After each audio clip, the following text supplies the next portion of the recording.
Hey guys, today we begin with idol queens, bloodline killers, and vengeful Flaersa sweep across 3 millennia of thrones where fear reigned louder than any coronation trumpet. From Jezebel's incense-drenched palace to Ranavallona's poison trials and Catherine the Great's iron-clad empire, each crown we encounter tonight was forged in terror and polished with ruthless will. Their stories prove power often hides its steel beneath velvet, and there's no better time than now to wander those shadowed halls together. But before you get comfortable, please make sure to like the video and subscribe if you genuinely appreciate the work I do here. And please let me know in the comments where you are tuning in from and what time it is for you. Now, dim the lights, put your phone or TV remote out of reach, and let's move into tonight's journey together. In the ancient world, where royal marriages sealed political alliances and gods competed for devotion, few names would echo through history with quite the sinister resonance of Jezebel. Born a Phoenician princess in the coastal kingdom of Sidon, she carried with her the sophisticated traditions of a maritime trading empire when she arrived in the hill country of Israel. This wasn't just any arranged marriage, this was a calculated political move that would reshape the religious landscape of an entire kingdom. King Ahab of Israel, descendant of the warrior king Omri, welcomed this foreign bride around 874 BCE. The marriage represented more than love or even politics. It was a bridge between two very different worlds. The Phoenicians were cosmopolitan traders, their ships carrying purple dye and cedar wood across the Mediterranean. The Israelites, by contrast, were a people bound by covenant to a single, invisible God who demanded exclusive worship. Jezebel brought with her not just diplomatic ties, but the ornate rituals and golden idols of her homeland. The transformation began almost immediately. Where once the God of Israel reigned supreme in his chosen land, now the air grew thick with incense offered to Baal, the storm god of Canaan. Jezebel didn't simply practice her religion privately, she revolutionized the spiritual infrastructure of Samaria. Temples rose to house imported deities. Priests arrived from Phoenicia, trained in rituals that would have horrified the prophets of old. The queen established a religious bureaucracy that served her gods with the same administrative efficiency her husband used to govern his kingdom. This wasn't merely cultural exchange, it was spiritual warfare. The prophet Elijah emerged as the voice of resistance, a wild figure from the eastern deserts who dared challenge the queen's religious revolution. Their conflict became the stuff of legend. Elijah, calling down fire from heaven to prove his God's supremacy, later fleeing for his life as Jezebel swore by her gods to have him killed within 24 hours. The land itself seemed to choose sides, with a devastating drought afflicting the kingdom until the God of Israel demonstrated his power on Mount Carmel. But perhaps no episode reveals Jezebel's character more clearly than the affair of Naboth's vineyard. King Ahab desired a plot of land adjacent to his palace, perfect for expanding his royal gardens. When Naboth, following ancient Israelite law, refused to sell his ancestral inheritance, Ahab retreated to his chambers like a sulking child. Jezebel, however, saw only an inconvenient obstacle to royal privilege. What followed was a masterclass in judicial corruption. Using Ahab's royal seal, Jezebel orchestrated a festival of false worship, then arranged for 2 scoundrels to accuse Naboth of blasphemy against God and king. The penalty was death by stoning. Within days, the innocent vineyard owner was dead, his property forfeited to the crown. When Ahab went to claim his prize, he found not just a vineyard, but the prophet Elijah waiting with words of doom that would haunt the royal house for generations. Jezebel's power extended far beyond religious affairs. She became the iron fist within the royal glove, intimidating opponents and eliminating threats with ruthless efficiency. While Ahab provided the legitimate authority, Jezebel supplied the strategic cunning and political will. Foreign observers might have assumed they were dealing with a typical ancient Near Eastern monarchy, but those closer to the palace knew the truth in many matters. The Phoenician queen ruled Israel more completely than its appointed king. The end, when it came, was swift and symbolic. Jehu, commander of Ahab's army, seized power in a bloody coup sanctioned by the surviving prophets of Israel. Racing his chariot toward Jezreel, he found Jezebel waiting at her palace window, painted and adorned like the royal goddess she had always believed herself to be. Her final words were not pleas for mercy, but a taunt comparing Jehu to a previous regicide. She fell from that window, whether pushed by her own servants or thrown by divine judgment, and the prophecy of Elijah found its fulfillment as dogs consumed her body, leaving only skull, hands, and feet. The name Jezebel transcended history to become archetype. In Jewish, Christian, and Islamic traditions, she represents the dangerous foreign woman who corrupts righteous kingdoms, the seductive power that leads God's people astray. Her story became a cautionary tale about the collision between competing religious worldviews, about power wielded without moral constraints, and about how political expedience can corrupt spiritual truth. Generations would invoke her name as shorthand for feminine evil, though perhaps missing the deeper lessons about cultural conflict, religious tolerance, and the dangerous nexus where politics and faith intersect. Meet Athaliah, daughter of King Ahab, and the notorious Queen Jezebel of Israel, a woman whose very DNA seemed to carry the blueprint for mayhem. Born into a dynasty that treated murder like a recreational sport, Athaliah inherited more than just the family jewels. She inherited a talent for elimination that would make her mother proud. The marriage that brought Athaliah south to Judah was meant to be a diplomatic triumph, uniting the two Hebrew kingdoms through holy matrimony. How wonderfully naive. Athaliah married into the Davidic house, becoming queen to Jehoram of Judah, and later queen mother when their son Ahaziah took the throne. Little did anyone suspect that this political alliance would soon turn into Judah's greatest nightmare, as if someone had invited a particularly venomous snake to join the royal household for dinner. For years, Athaliah played the role of dutiful queen mother, watching from the shadows as her son ruled. But fate, that cosmic comedian, had other plans.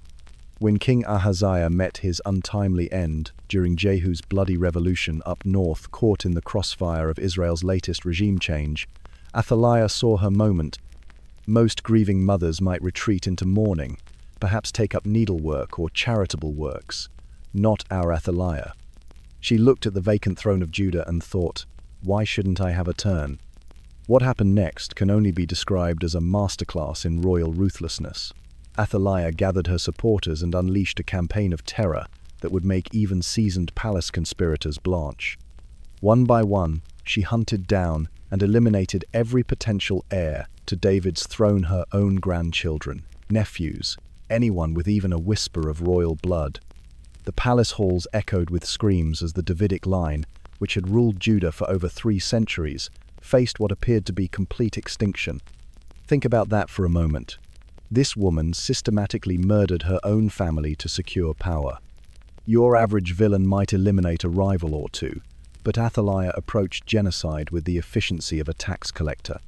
She wasn't just taking the throne. She was ensuring that no one could ever challenge her claim by the simple expedient of eliminating all other claimants, forever. For 6 long years, Athaliah ruled Judah with an iron fist, wrapped in a velvet glove that happened to be dripping with blood. Jerusalem, the holy city, became an unholy stronghold of Baal worship as she imported her family's pagan traditions wholesale. The temple of the Lord gathered dust while golden calves gleamed in newly constructed shrines. The priests of Yahweh watched in horror as their sacred spaces were defiled, their altars torn down, their very way of life threatened with extinction. Fear became the currency of her realm. Nobles walked on eggshells, common folk whispered prayers in darkened corners, and everyone learned to look over their shoulders. This wasn't just political oppression, this was spiritual vandalism on a national scale. Athaliah hadn't just seized a throne, she had attempted to rewire the very soul of a nation. But here's where our story takes an unexpected turn, because sometimes the most unlikely heroes emerge from the most desperate circumstances. Unbeknownst to Athaliah, her slaughter hadn't been quite as thorough as she believed. In the chaos of that bloody night, a woman named Jehoshaphat, to the murdered king, and wife to the high priest Jehoiada, spirited away one tiny infant, baby Joash, Athaliah's own grandson and rightful heir to David's throne. For 6 years, little Joash lived in secret within the very temple that Athaliah had desecrated, hidden among the priests who served the god she had tried to banish. Imagine the irony. While Athaliah ruled from David's palace, believing she had ended David's line forever, the true heir was growing up literally under her nose, learning to walk in the shadow of the altar she despised. Jehoiada, that clever priest, spent those 6 years carefully planning. He didn't just want to remove Athaliah, he wanted to restore the rightful order with such dramatic flair that no one could question the legitimacy of the coup. So when young Joash turned 7 old enough to understand his role but young enough to be genuinely innocent, Jehoiada struck.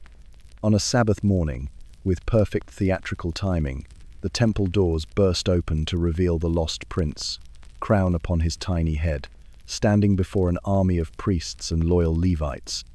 The people's shock quickly turned to rage as they realized they had been ruled by a usurper, while their rightful king lived hidden among them. The revolution was swift, decisive, and divinely orchestrated. Athaliah, hearing the commotion, rushed to the temple, perhaps thinking she could stamp out this final challenge as she had all the others. Instead, she found herself face to face with living proof of her failure. "Treason! Treason!" she shrieked, as if she hadn't spent 6 years committing the ultimate treasons against both God and genealogy. Her end was as dramatic as her rise, led away from the sacred temple because, even in execution, the priests maintained their standards. Athaliah met her fate outside the palace walls. The wheel of justice, having taken 7 years to complete its revolution, finally came full circle. And so ends the tale of Athaliah, the only woman to rule Judah in her own right, whose reign serves as a cautionary tale about the price of unchecked ambition. She wanted to be remembered as a queen. Instead, she's remembered as the woman who nearly ended the Davidic line and turned Jerusalem into a pagan wasteland. Sometimes the crown you seize becomes the noose that hangs you, and sometimes the children you try to eliminate become the instruments of your downfall. Sweet dreams, listeners. Even queen mothers have their monsters under the bed. The windswept shores of ancient Libya, in the 6th century before Christ, where Greek colonists had carved out a prosperous kingdom called Cyrenaica. Here ruled Queen Pheretima, a woman whose name would echo through history not for wisdom or beauty, but for an act of vengeance so methodical, so utterly devastating, that even the famously bloodthirsty ancients took notice. This wasn't just royal rage, this was revenge, elevated to an art form, complete with Persian military backing, and a finale that would make modern war criminals blush. Our tale begins with every parent's worst nightmare, the murder of a child. Queen Pheretima's son, Prince Arcesilos, had been assassinated by rebels from the city of Bas, a neighboring Greek settlement that had grown tired of Cyrenaican rule. Now, losing a child is traumatic enough, but when you're a queen with armies at your disposal and a Mediterranean-sized grudge to settle, grief has a tendency to metastasize into something far more dangerous. Pheretima didn't just mourn, she plotted, and as any good strategist knows, sometimes the best revenge is served with overwhelming military superiority. Enter Ariandes, the Persian satrap of Egypt, a man who apparently shared Pheretima's enthusiasm for disproportionate retribution. When the grieving queen sailed down the Nile to plead her case, she found in Ariandes not just a sympathetic ear, but a willing accomplice. The Persians, fresh from conquering half the known world, were always looking for excuses to flex their military muscles, and helping a wronged queen seemed like the perfect opportunity. Together, they assembled a joint expedition that would make Day look like a neighborhood water balloon fight thousands of Persian troops, Egyptian auxiliaries, and Cyrenaican regulars, all united in the noble cause of making Bas pay very, very dearly for its insubordination. The siege of Bas was less a military campaign than a foregone conclusion. When you show up at someone's doorstep with the combined might of the Persian Empire, resistance tends to crumble fairly quickly. The defenders, realizing they were hopelessly outmatched, apparently tried every trick in the ancient diplomatic playbook, offering tribute, promising submission, even invoking the gods for mercy. But Pheretima hadn't sailed hundreds of miles and allied with foreign powers just to accept an apology note. She wanted blood, preferably in industrial quantities, and she was going to get it. What followed was a masterclass in creative brutality that would have impressed even the most sadistic Roman emperor. Pheretima didn't just execute the rebels, she choreographed their deaths with the precision of a twisted ballet. Mass crucifixions lined the roads leading to Bars, turning the approach to the city into a forest of agony that would have given Spartacus nightmares. The leaders who had orchestrated her son's murder were flayed alive, their skin peeled away with the methodical care of someone preparing fruit, except infinitely more horrifying and decidedly less appetizing. But Pheretime wasn't content with merely physical punishment. She wanted to destroy the very soul of the rebellion. The psychological warfare that followed would have made Sun Tzu take notes. Wells were poisoned, ensuring that even the basic act of drinking water became a reminder of Bars's folly. Agricultural land was salted and desecrated, transforming fertile fields into barren monuments to royal wrath. This wasn't just punishment, it was a message broadcast across the Mediterranean in the universal language of terror. Cross Queen Pheretime at your own peril, and expect consequences that will haunt your great-grandchildren's nightmares. Even Herodotus, a man who had seen enough ancient atrocities to fill several modern history textbooks, felt compelled to comment on Pheretime's excesses. Writing with the detached prose of a war correspondent who's seen too much, he noted that divine justice eventually caught up with the queen. She allegedly died from a gruesome infestation of worms, which ancient Greeks interpreted as cosmic payback for her earthly cruelties. Whether you believe in karmic retribution or just really unfortunate medical conditions, Pheretime's story stands as one of history's earliest examples of scorched earth retaliation, proving that when it comes to revenge, queens don't just get mad, they get thorough. In the shadowy corridors of ancient Macedonia, where power was measured in blood and betrayal, one woman stood apart as both queen and terror. Olympias of Epirus didn't just navigate the treacherous waters of royal politics, she controlled the tides themselves, leaving a wake of corpses and whispered curses that would haunt the ancient world for centuries. Picture, if you will, the sacred groves of Epirus in the 4th century BCE, where young Olympias first caught the eye of Philip II of Macedon during a religious festival.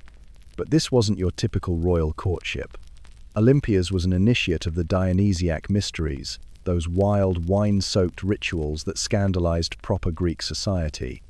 When Philip married her in 357 BCE, he wasn't just gaining a political alliance, he was bringing a practitioner of ecstatic religion into the austere Macedonian court.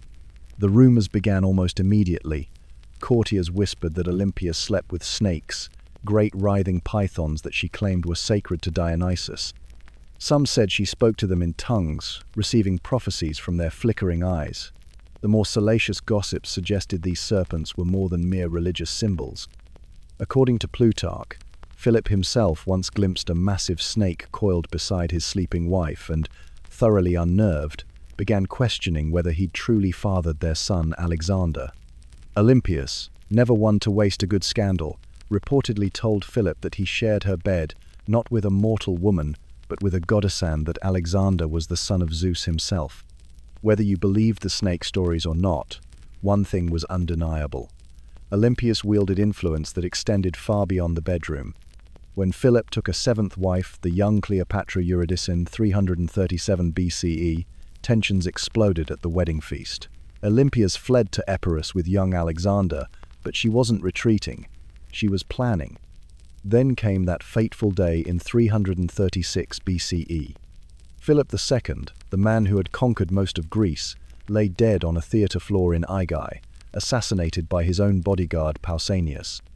The killer was immediately cut down by Philip's men, conveniently preventing any interrogation.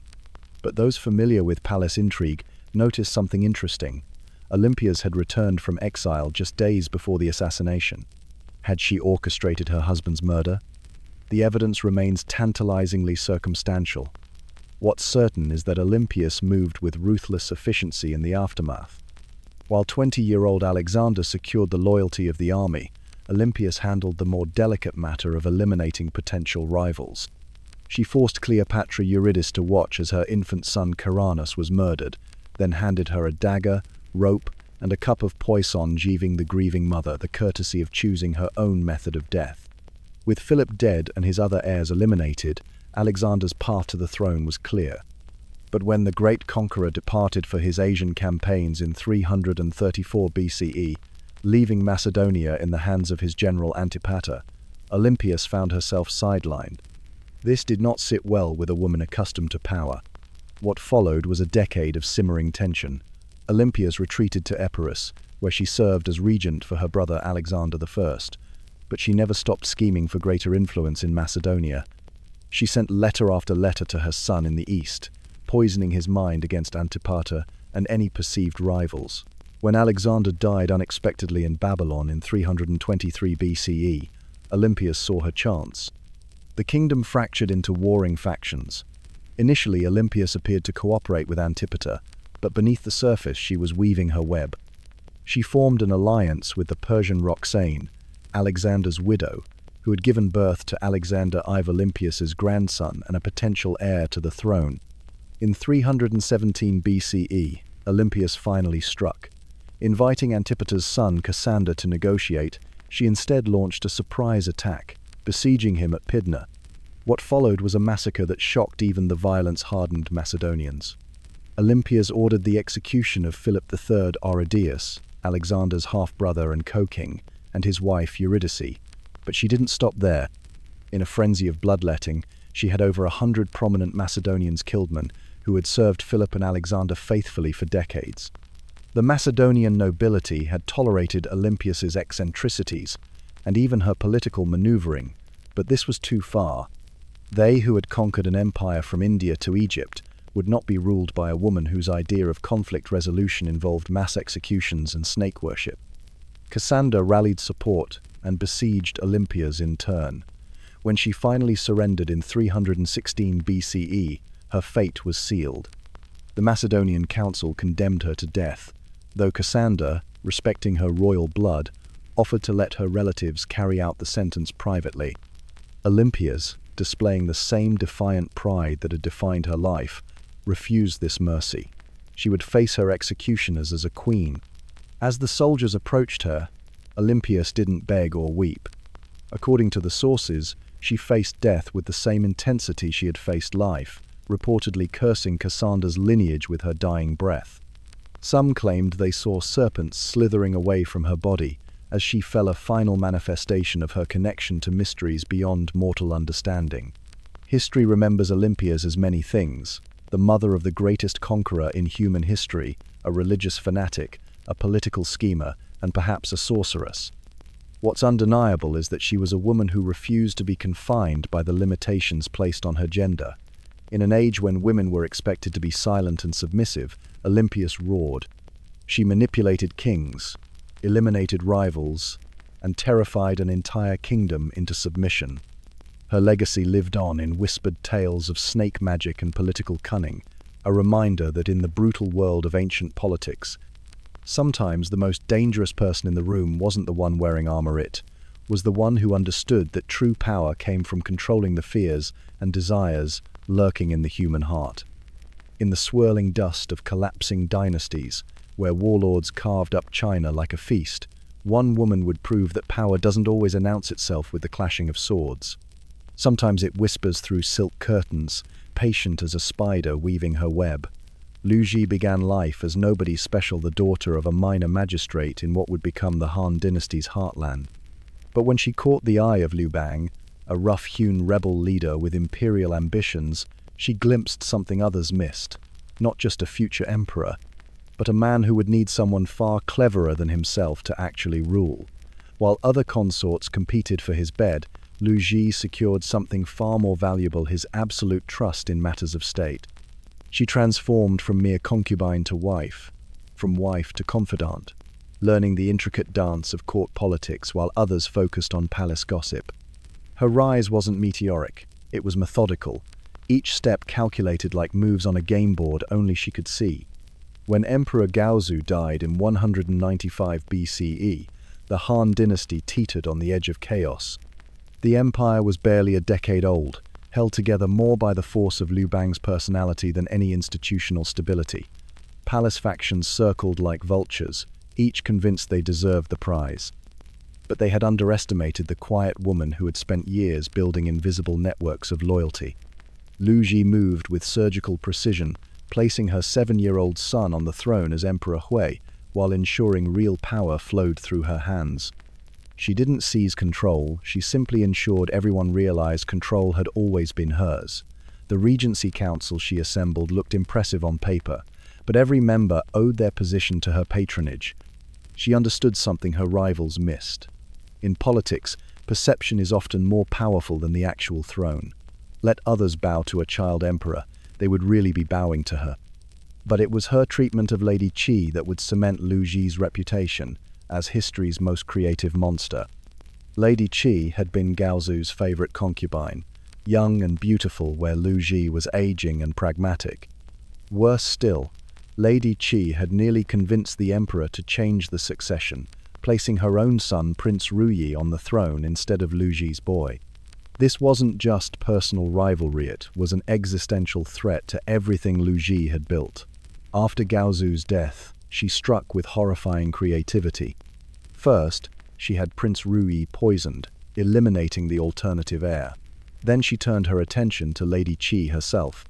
In what became known as the human pig transformation, Lu Ji had her rival's hands and feet amputated, her eyes gouged out, her ears destroyed, her tongue cut out, and forced her to live in a latrine. The mutilated woman was kept alive as a living warning.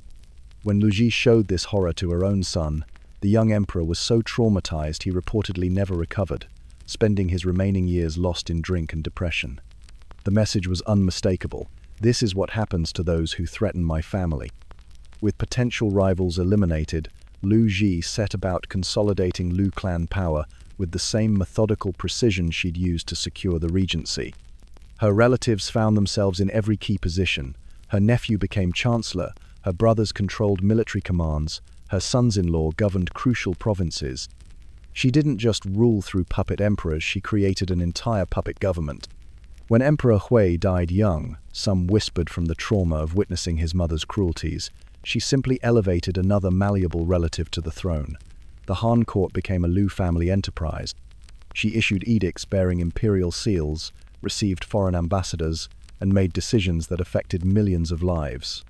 Yet officially, she remained just the Dowager Empress, a grieving mother protecting her family's interests. The fiction allowed face-saving for those who served her, while the reality kept everyone firmly under her thumb. But death comes for empresses, same as peasants, and when Lu Ji died in 180 BCE, the edifice she'd built crumbled with shocking speed. The remaining Liu clan members, who'd spent 15 years nursing grievances and plotting revenge, erupted in coordinated violence. Within months, virtually every member of the Liu clan had been hunted down and killed. Men, women, children, anyone who carried the family name or had served their interests. The massacre was so thorough, it became known as the Liu clan extermination. History, written by the victors and filtered through Confucian scholars who believed women in power violated natural order, painted her as a cautionary tale of feminine ambition run amok. Yet those same sources couldn't deny her effectiveness during her regency. The empire remained stable, taxes were collected, borders were defended, and China prospered. Perhaps that was her greatest crime, proving that a woman could rule just as well as any man, if considerably more ruthlessly. Picture ancient Sri Lanka, where the monsoon rains bless emerald rice paddies and sacred Buddhist stupas pierce the tropical sky. The year is approximately 47 BCE, and in the royal city of Anuradhapura, something absolutely diabolical is brewing in the palace kitchens. Not curry, poison. Our story begins with Queen Anula, a woman so ambitious she made Lady Macbeth look like a Sunday school teacher, about to serve up the world's most toxic dinner party. King Choranaga sits unsuspecting on his throne, completely unaware that his beloved queen has been consulting with palace physicians about substances that definitely aren't meant for medicinal purposes. You see, Anula had grown rather tired of being merely a queen consort. She had her eye on that shiny throne, and standing in her way was one inconvenient detail: her husband was still breathing. Problem solved with a carefully prepared meal seasoned with something far deadlier than black pepper. The king's death was swift and mysterious, leaving court physicians baffled and Buddhist monks muttering prayers. But Anula? She was already trying on the crown, becoming Sri Lanka's first recorded queen regnant. Though regnant seems almost too dignified a term for what was about to unfold, Perhaps reigning terror would be more accurate. Now, you might think that having successfully poisoned one husband would be enough excitement for a lifetime. Not for our Anula. She had developed quite the taste for matrimonial murder, treating the institution of marriage like a deadly game of musical chairs. Her next victim was Tissa, a palace official who probably thought he'd hit the jackpot marrying the queen. Spoiler alert, the only thing he hit was the palace floor after his wedding feast. But why stop at two? Anula proceeded to marry and murder a succession of palace officials, Ilanaga, Vatuka, and several others whose names have been lost to history, though their cause of death remained refreshingly consistent. Each marriage followed the same script: grand ceremony, brief honeymoon period, mysterious illness, tragic death, period of royal mourning, followed by Anula already eyeing her next groom like a black widow, sizing up a particularly plump fly. The palace staff must have developed serious trust issues. Imagine being a court official and receiving a marriage proposal from the queen. Congratulations, you've been selected for matrimony. Probably felt more like a death sentence than a romantic proposition. The life expectancy of Anula's husbands made mayflies look positively ancient. Between murders, Anula was busy running the kingdom into the ground with the efficiency of a termite convention in a timber factory. She imposed crushing taxes that made the common people long for the good old days when they merely worried about monsoon floods and crop failures. But wait, there's more. Because apparently regular tyranny wasn't exciting enough, Anula decided to desecrate Buddhist temples and appropriate their treasures for her personal coffers. Now, desecrating temples in ancient Sri Lanka was roughly equivalent to spray painting graffiti on the Vatican while stealing the communion wine. The deeply Buddhist population watched in horror as their sacred spaces were pillaged by a woman they viewed as a murderous usurper. Monks fled, treasures disappeared, and the people began to whisper that the island had fallen under some terrible curse. The kingdom simmered with unrest, like a pot of curry left too long on the fire. Nobles plotted in shadowy corners, peasants grumbled in the fields, and everyone agreed that Anula's reign had overstayed its welcome by about 6 murders. Enter Kutakana Tissa, a resistance leader who had apparently decided that enough was quite enough. Thank you very much. Unlike Anula's hapless husbands, Tissa wasn't interested in matrimony or palace dinners. He gathered an army of fed-up citizens and marched on Anuradhapura with the righteous fury of people who'd watched their queen turn royal weddings into funeral planning exercises. The people rallied to his cause faster than you could say, serial spouse slayer. Anula's reign ended not with poison or political maneuvering, but with good old-fashioned armed rebellion. After 24 years of marriages, murders, and mayhem, she was finally overthrown and executed. One can only imagine the collective sigh of relief from every eligible bachelor in the kingdom. The Buddhist chronicles later recorded Anula's story as a cautionary tale of karmic retribution, proof that a life of murder and sacrilege would inevitably lead to divine justice. They portrayed her downfall as cosmic balancing of the scales, suggesting that all her victims had finally received their due justice from the universe itself. And there you have it. Queen Anula, Sri Lanka's first queen regnant, and definitely its last serial killer monarch. Remember, if you enjoyed this tale of matrimonial murder and royal revenge, don't forget to hit that subscribe button. After all, unlike Anula's husbands, subscribing won't kill you. Meet Agrippina the Younger, whose very name became synonymous with imperial ruthlessness and maternal manipulation taken to murderous extremes. Born into the golden cage of the Julio-Claudian dynasty, she carried the blood of Augustus himself, and she never, ever let anyone forget it.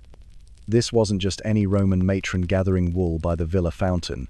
This was a woman who would literally kill her way to power, poison her husband, and ultimately engineer her own son's rise to become one of history's most notorious emperors. Spoiler alert, it doesn't end well for her either, but oh what a ride she takes us on first. The Julio-Claudian family tree reads like a particularly twisted soap opera, and Agrippina was right there in the thick of it. As the great-granddaughter of Augustus and daughter of the beloved General Germanicus, she had imperial blood flowing through her veins like liquid ambition.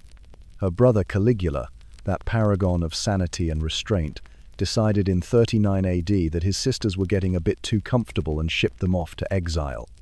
Agrippina found herself banished to the Pontine Islands, probably wondering how exactly she'd gone from palace parties to island prison quite so quickly. But here's the thing about Agrippina. She was like a Roman phoenix, always ready to rise from the ashes of someone else's funeral pyre. When Claudius became emperor in 41 AD, he recalled his nieces from exile, because apparently the imperial family hadn't had quite enough drama yet. Agrippina promptly married Gnaeus Domitius Ahenobarbus, a man whose claim to fame was being spectacularly unremarkable, and in 37 AD, she'd given birth to a son, little Lucius Domitius Ahenobarbus, whom history would come to know as Nero. When her husband died in 40 AD, Agrippina didn't waste time mourning. She had bigger fish to fry, specifically the biggest fish in the empire, the emperor himself. After a brief dalliance with Gaius Sallustius Crispus Passienus and his convenient death, she set her sights on her uncle Claudius. Because nothing says healthy family dynamics quite like marrying your father's brother. Now, seducing Claudius wasn't exactly the challenge of the century. The man had already proven himself susceptible to ambitious wives, having been married 3 times already. But Agrippina brought something special to the table. She brought Nero. Through a combination of feminine wiles, political cunning, and probably a healthy dose of blackmail, she convinced Claudius not only to marry her in 49 AD, but to adopt Nero as his heir. Poor Britannicus, Claudius's biological son, suddenly found himself pushed aside like yesterday's leftover Dormice. Agrippina had successfully played the longest game in Roman politics. She'd positioned her son just one heartbeat away from absolute power. All that remained was stopping that inconvenient heartbeat. Claudius met his maker in 54 AD, and while the official cause was a sudden illness, pretty much everyone who wasn't Claudius suspected foul play. The finger of suspicion pointed directly at those infamous mushrooms Agrippina had so thoughtfully prepared for her husband's dinner. Roman historian Tacitus practically winked at his readers while describing the coincidental timing of the emperor's death. But Agrippina wasn't done yet. Britannicus still posed a threat to Nero's rule, representing the legitimate bloodline claim. So, in 55 AD, young Britannicus also experienced a sudden and fatal illness during a dinner party. The poor boy literally dropped dead at the table, and Nero helpfully explained that this was just one of his stepbrother's regular epileptic fits. Nothing suspicious here, folks, just some very unfortunate timing with the timing and the dying. The early years of Nero's reign marked the peak of Agrippina's power. She didn't just influence policy from behind the scenes, she was right there in front, appearing on coins alongside her son, receiving foreign delegations, and essentially functioning as co-emperor. The Roman Senate must have been thrilled to discover that instead of one potential tyrant, they now had 2. But here's where Agrippina made her fatal miscalculation. She'd raised a monster, and monsters don't like to share. As Nero matured, he chafed against his mother's control. The woman who had orchestrated his rise to power was now the primary obstacle to his absolute authority. Their relationship soured like wine left too long in the Mediterranean sun, and by 58 AD, they were engaged in a deadly game of imperial chess, where the losing player faced execution. The end came at Baiae in 59 AD, and Nero's assassination plot reads like something from a particularly dark comedy. He arranged for his mother to travel by boat, a boat specifically designed to collapse and drown its passengers. But Agrippina, ever the survivor, managed to swim to shore when the vessel predictably disintegrated. Nero, faced with his mother's inconvenient continued existence, abandoned subtlety altogether and sent soldiers to finish the job. According to Suetonius, Agrippina's last words were defiant. When the soldier raised his sword to strike, she pointed to her womb and declared, "Strike here." For this bore Nero. Tacitus offers a slightly different but equally dramatic account, but both historians agree on the essential point. Agrippina the Younger, the woman who had murdered her way to the pinnacle of Roman power, finally met an opponent she couldn't manipulate, seduce, or poison, her own son.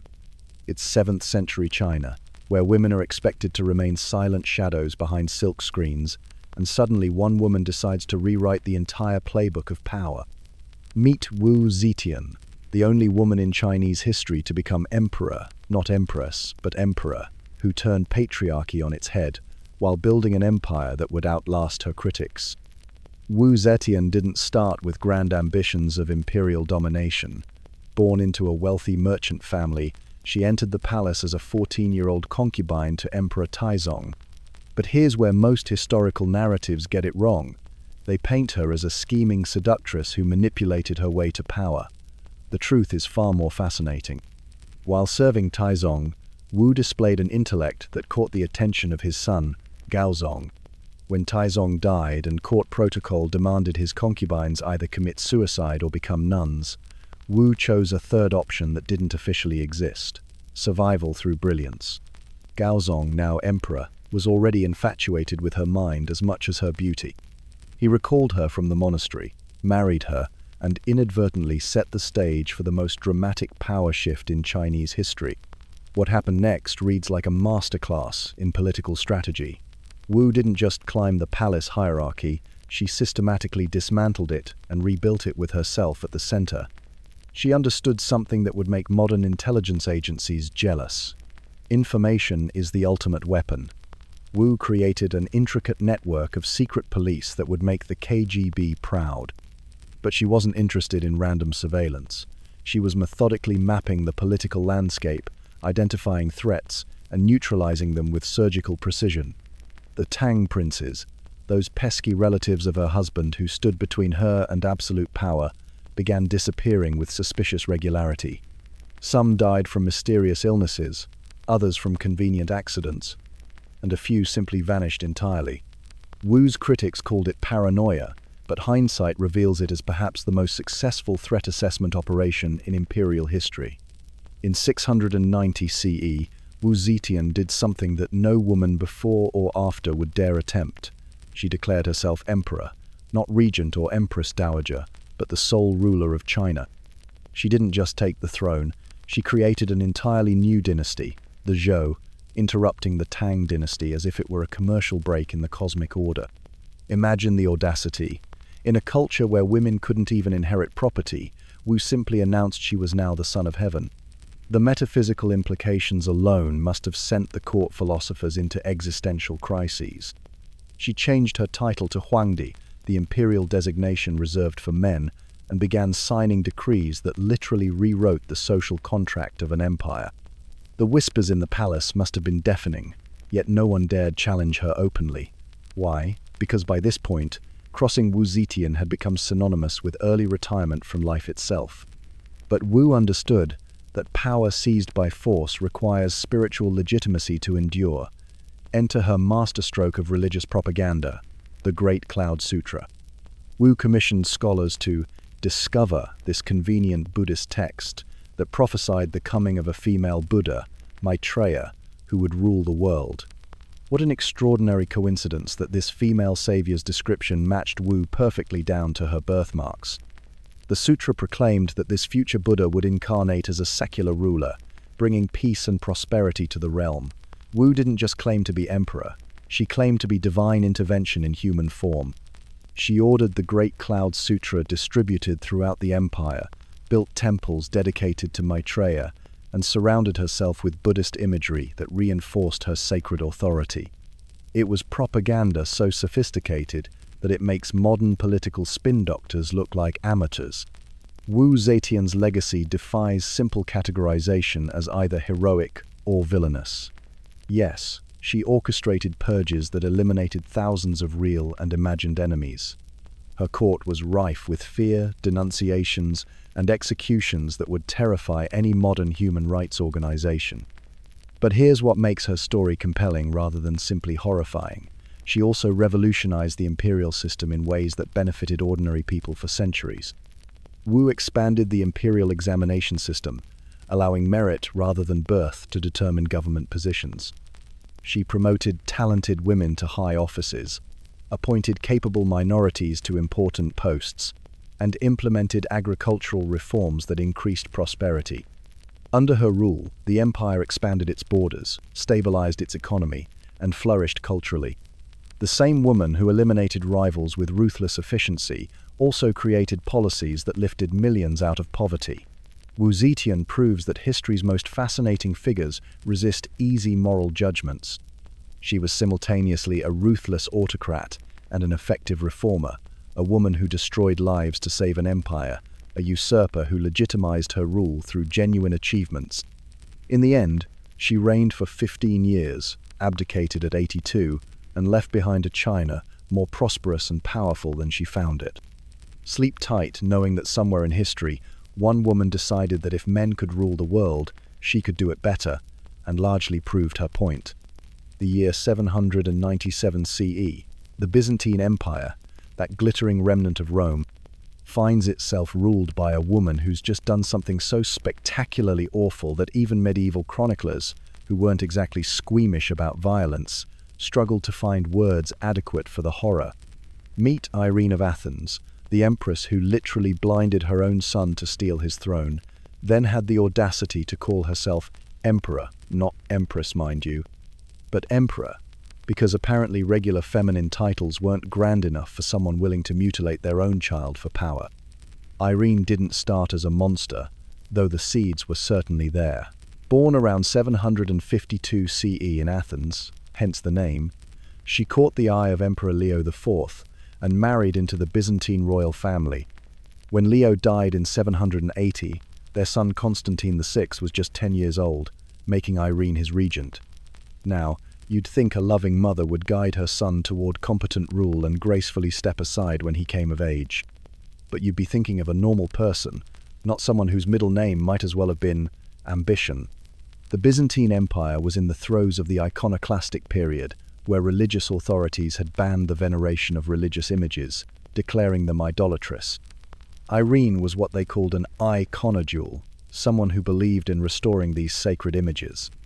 And credit where credit's due, she did manage to convene the Second Council of Nicaea in 787, successfully reversing decades of iconoclastic policy. Icons were back, churches could display religious art again, and Irene had achieved something genuinely significant. But here's where things get deliciously twisted. She wasn't content with being remembered as a successful regent who restored religious art. No, she wanted it all. As Constantine VI grew older and more capable of ruling independently, Irene should have been preparing for retirement, maybe a nice villa somewhere warm. Instead, she began plotting against her own son with the dedication of a master chess player who's decided that winning requires sacrificing every piece on the board, including the king. The power struggle between mother and son became legendary for its viciousness. Constantine wasn't exactly an innocent lamb. He made some decidedly unpopular moves, including divorcing his wife to marry his mistress, which didn't exactly endear him to the church Irene had worked so hard to win over. But Irene took helicopter parenting to an entirely new level. She began staging military coups, not against foreign enemies, mind you, but against her own son. Think about that for a moment. Most mothers complain when their adult children don't call enough. Irene organized armed rebellions when her son didn't govern the way she wanted. She had Constantine arrested multiple times, forcing him to share power with her even as he reached full adulthood. The Byzantine court became a brutal game of musical thrones, with Irene orchestrating coup after coup, each more audacious than the last. By 797, Constantine had managed to escape one of his mother's coup attempts and was trying to assert his independence once and for all. This is when Irene made the decision that would cement her place in history's Hall of Infamy. She ordered her own son to be captured and blinded, not just defeated, not imprisoned, but deliberately and permanently mutilated. The blinding took place in the very room where Constantine had been born, a detail so chilling that even the Byzantine chroniclers, who'd seen some seriously dark stuff, felt compelled to mention it. The blinding was brutal and thorough. Constantine's eyes were completely destroyed, and the trauma of the procedure led to his death shortly afterward. Some sources suggest he died immediately from the shock. Others claim he lingered for weeks. Either way, Irene had murdered her son for his throne, and she wasn't even slightly apologetic about it. With Constantine dead, Irene declared herself emperor, not empress, emperor, becoming the first woman to rule the Byzantine Empire in her own right with the male title. For 5 years she managed to hold on to power, but her reign was marked by financial difficulties and constant threats. The very nobles who had supported her against Constantine began to question whether someone willing to blind their own child could be trusted with anything. In 802, a palace coup finally removed her from power. Unlike the dramatic military campaigns she'd waged against her son, her own fall was almost anticlimactic. She was deposed, exiled to the island of Lesbos, and died there the following year, probably wondering if all that brutality had been worth 5 years of absolute power. Irene's story is a masterclass in how absolute power corrupts absolutely, with a special emphasis on how family dynamics can become horrifically twisted when thrones are involved. She achieved something historically significant with her religious policies, then completely destroyed her legacy by committing one of history's most shocking acts of familial betrayal. Sometimes the price of power isn't just your soul, sometimes it's your child's eyes and your own place in history as anything other than a cautionary tale about maternal ambition gone catastrophically wrong. Picture a world where crowns are won with poison, where queens climb from slavery to sovereignty over the corpses of their rivals. Welcome to 6th century Francia, where Fredegund of Neustria rewrote the rules of power with blood and cunning. She began life as property, a slave in the household of Chilperic, king of Soissons. But Fredegund possessed something more dangerous than noble birth, an insatiable hunger for control. When she caught the king's wandering eye, she didn't just become his concubine, she orchestrated the downfall of his existing queen to claim the crown for herself. Odovera, Chilperic's first wife, had already given him 3 sons. A reasonable woman might have been content as royal mistress, but Fredegund wasn't reasonable. She convinced the besotted king that his wife had committed adultery during their daughter's baptism. The evidence? The queen had personally lifted the child from the baptismal fonta practice Fredegund claimed was spiritually incestuous. It was preposterous, but it worked. Odovera was banished to a nunnery, leaving Fredegund as queen. But Fredegund's triumph was short-lived. Chilperic, in a moment of political clarity, decided he needed a proper diplomatic marriage to strengthen his kingdom. Enter Galswintha, a Visigothic princess whose dowry included vast territories in southern France. She was everything Fredegund wasn't: noble, wealthy, and politically connected. Worse still, she was beautiful and virtuous, the kind of queen who might actually win Chilperic's lasting affection. Fredegund watched her position crumble as Chilperic lavished attention on his new bride. For a time, she was demoted back to concubine status, forced to watch Galswintha wear the crown that had been hers. But if history has taught us anything, it's never to underestimate a woman with nothing left to lose. One winter morning, the palace awoke to terrible news. Queen Galswintha had been found dead in her bed, strangled in her sleep. Chilperic mourned publicly, but not for long. Within months, he had remarried Fredegund, who was once again queen. Gregory of Tours, the chronicler who documented these events, left little doubt about who he suspected. After Galswintha's death, God's vengeance was kindled against Chilperic. Fredegund's return to power marked the beginning of a blood feud that would convulse Francia for decades. Galswintha's sister Brunhild had married Sigebert, king of Austrasia and Chilperic's brother. The two queens Fredegund, the former slave, Brunhild, the Gothic princess, became locked in a rivalry that made the Hatfields and McCoys look like a neighborly disagreement. Their hatred was personal, political, and absolutely deadly. When Chilperic seized territories that Brunhild claimed as her sister's inheritance, the two kingdoms went to war. But Fredegund never trusted armies alone to settle her scores. When Sigebert's forces pressed too close to victory, she hired 2 assassins armed with poisoned knives. They approached Sigebert under the guise of petitioners, then struck him down at the moment of his triumph. The murder of a king should have ended Fredegund's career, but it only emboldened her. She systematically eliminated anyone who threatened her or her son's inheritance. Bishops who opposed her met mysterious ends. Nobles who questioned her legitimacy found themselves exiled or dead. She even turned her venom on her stepson Clovis, Chilperic's son by his first wife, when he began to show signs of political ambition. Clovis had grown into a charismatic young man with a dangerous combination of royal blood and popular support. When he began forming alliances with nobles who had served his mother Odovera, Fredegund saw the writing on the wall. She accused him of witchcraft and having an affair with his stepmother, convenient charges that justified his execution. Chilperic, completely under Fredegund's influence, ordered his own son's death. But Fredegund's paranoia extended beyond the family. She formed strategic alliances with the Lombards, using them as a check against Austrasian power. She meddled in church politics, installing bishops loyal to her cause and removing those who weren't. The Frankish court became a maze of intrigue, where every conversation could be your last, and every meal might be your final one. Gregory of Tours, writing as both historian and bishop, captured the terror Fredegund inspired. Queen Fredegund, seeing that her crimes did not cease to be punished by God, and that her children died one after the other, was sometimes moved to repentance. But repentance, it seemed, was always temporary. She continued her schemes until Chilperic himself was assassinated in 584, leaving her as regent for their infant son. Even widowhood couldn't slow Fredegund down. She ruled Neustria with an iron fist, fighting off challenges from Brunhild while securing her son's throne. She lived to see him crowned Clothar II, a king who would eventually conquer all of Francia, making Fredegund's murderous ambitions a grotesque success. When Fredegund finally died in 597, she left behind a kingdom transformed by her ruthlessness. Gregory of Tours, reflecting on her life, wrote with characteristic understatement, "She was a woman of great cruelty, who stirred up much trouble in Francia." It was perhaps the most polite way to describe a woman who had climbed from slavery to supreme power by eliminating everyone in her path.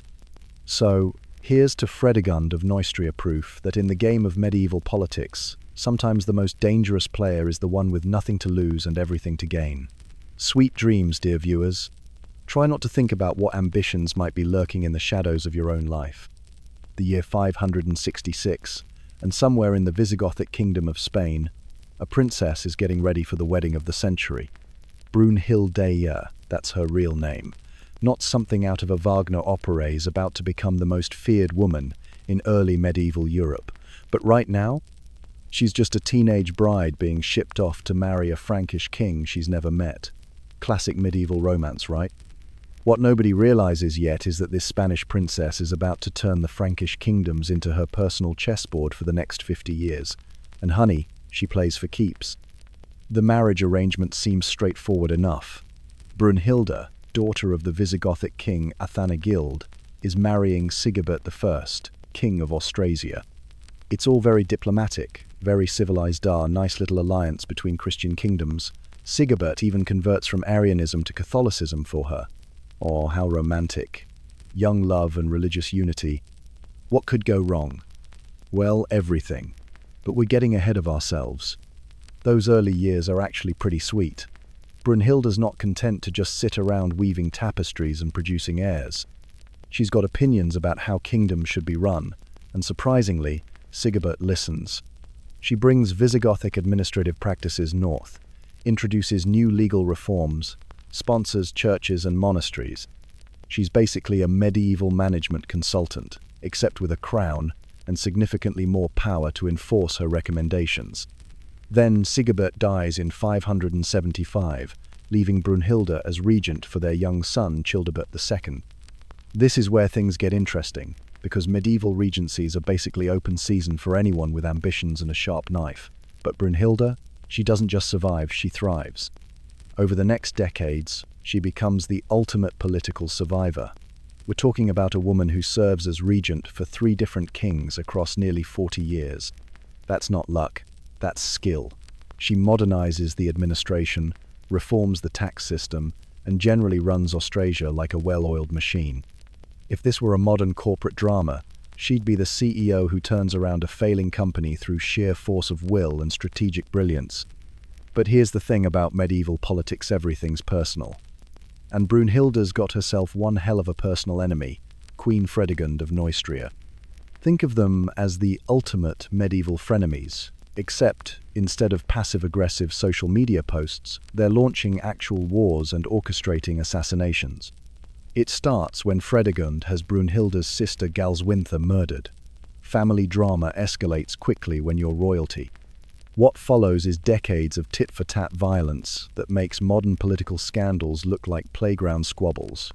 Brunhilda arranges for Fredegund's husband to be assassinated. Fredegund retaliates by having Sigebert killed. Back and forth they go, turning Francia into a blood-soaked chessboard. The twist? Both women are competent rulers. While they're busy trying to kill each other, they're also running their kingdoms efficiently, sponsoring churches, and maintaining diplomatic relations with other powers. It's multitasking at its most medieval. For years, Brunhilde seems untouchable. She outmaneuvers nobles who think a woman can't rule, outwits foreign diplomats, and generally keeps Austrasia running smoothly despite constant warfare. She's got political instincts that would make Machiavelli jealous, and she's not afraid to use them. But even the best players eventually lose.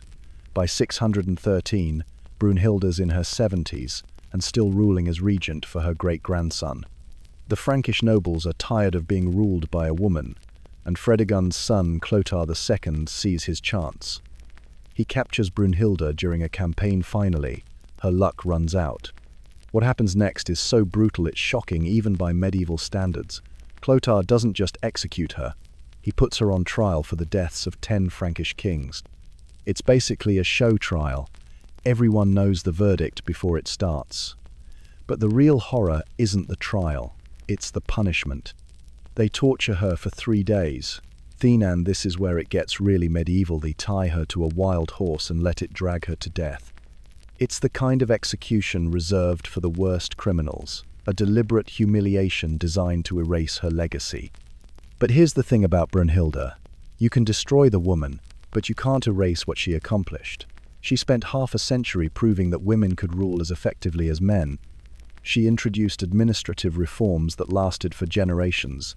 She patronized churches and scholars, turning her courts into centers of learning. The irony is delicious. History remembers her as one of the great evil queens, but strip away the propaganda, and what you find is a remarkably effective ruler who happened to be born without a Y chromosome in an age when that was considered a fatal flaw.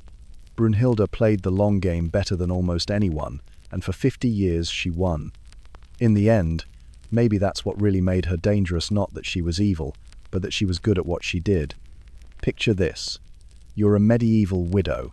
Your husband's been brutally murdered, and the killers have the audacity to propose marriage. Most people might consider therapy. Olga of Kiev? She chose genocide, and somehow the church made her a saint. Medieval logic, everyone. Around 945 CE, Igor of Kiev made a fatal error in judgment. Ruling over the loose confederation of Slavic tribes that would become Russia, he decided to collect tribute from the Drevlians twice in one season. Pro tip, don't double dip on medieval taxes. The Drevlians, understandably miffed about this economic extortion, tied Igor between 2 bent birch trees and released them. Igor became the first recorded victim of being literally torn in half for tax evasion. His widow Olga was left to rule their young son Sviatoslav, and a kingdom that suddenly looked rather vulnerable. But the Drevlians weren't done. In what ranks among history's most spectacularly tone-deaf diplomatic overtures, they sent 20 of their finest nobles to Kiev with a marriage proposal. Their pitch? Hey, we just murdered your husband, but our Prince Mal is single and ready to mingle. They even arrived by boat, probably expecting a warm welcome. Olga received them graciously, invited them to stay in their boats overnight, and promised them an answer worthy of their proposal. That night, while the Drevlian envoys slept, Olga's servants dug a massive pit. Come morning, the visitors found themselves being carried, boat and all, toward the royal court. Except they took a little detour into that freshly dug hole.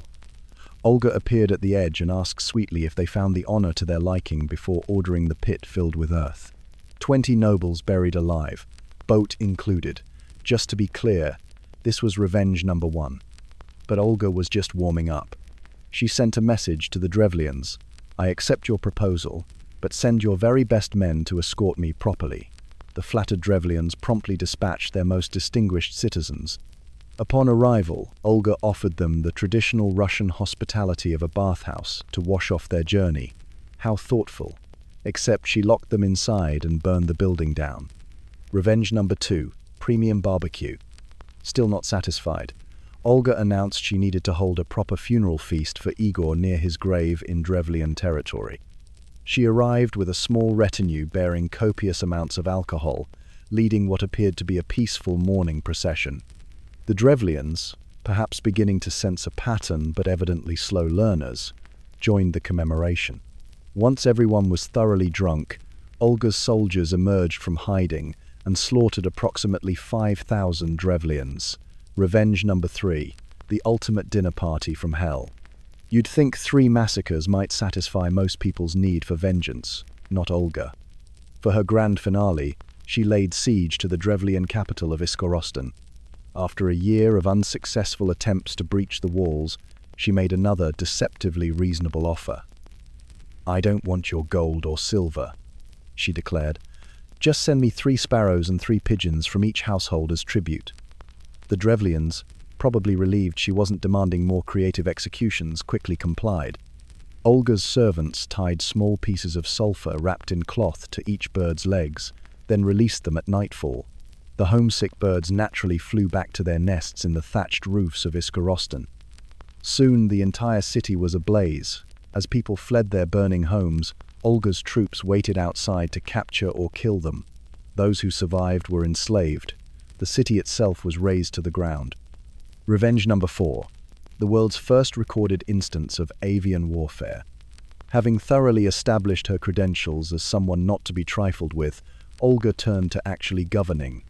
She implemented crucial administrative reforms, establishing a system of trading posts and tribute collection that was both more efficient and less likely to result in ruler bifurcation. She converted these into permanent settlements, essentially creating the first organized taxation system in the region. Her reforms lasted for generations and helped unify the scattered Slavic territories. Then came the plot twist that proves truth is stranger than fiction. Around 957, Olga traveled to Constantinople and converted to Christianity, taking the name Helena. She became the first Russian ruler to embrace the faith, paving the way for her grandson Vladimir's later Christianization of the entire kingdom.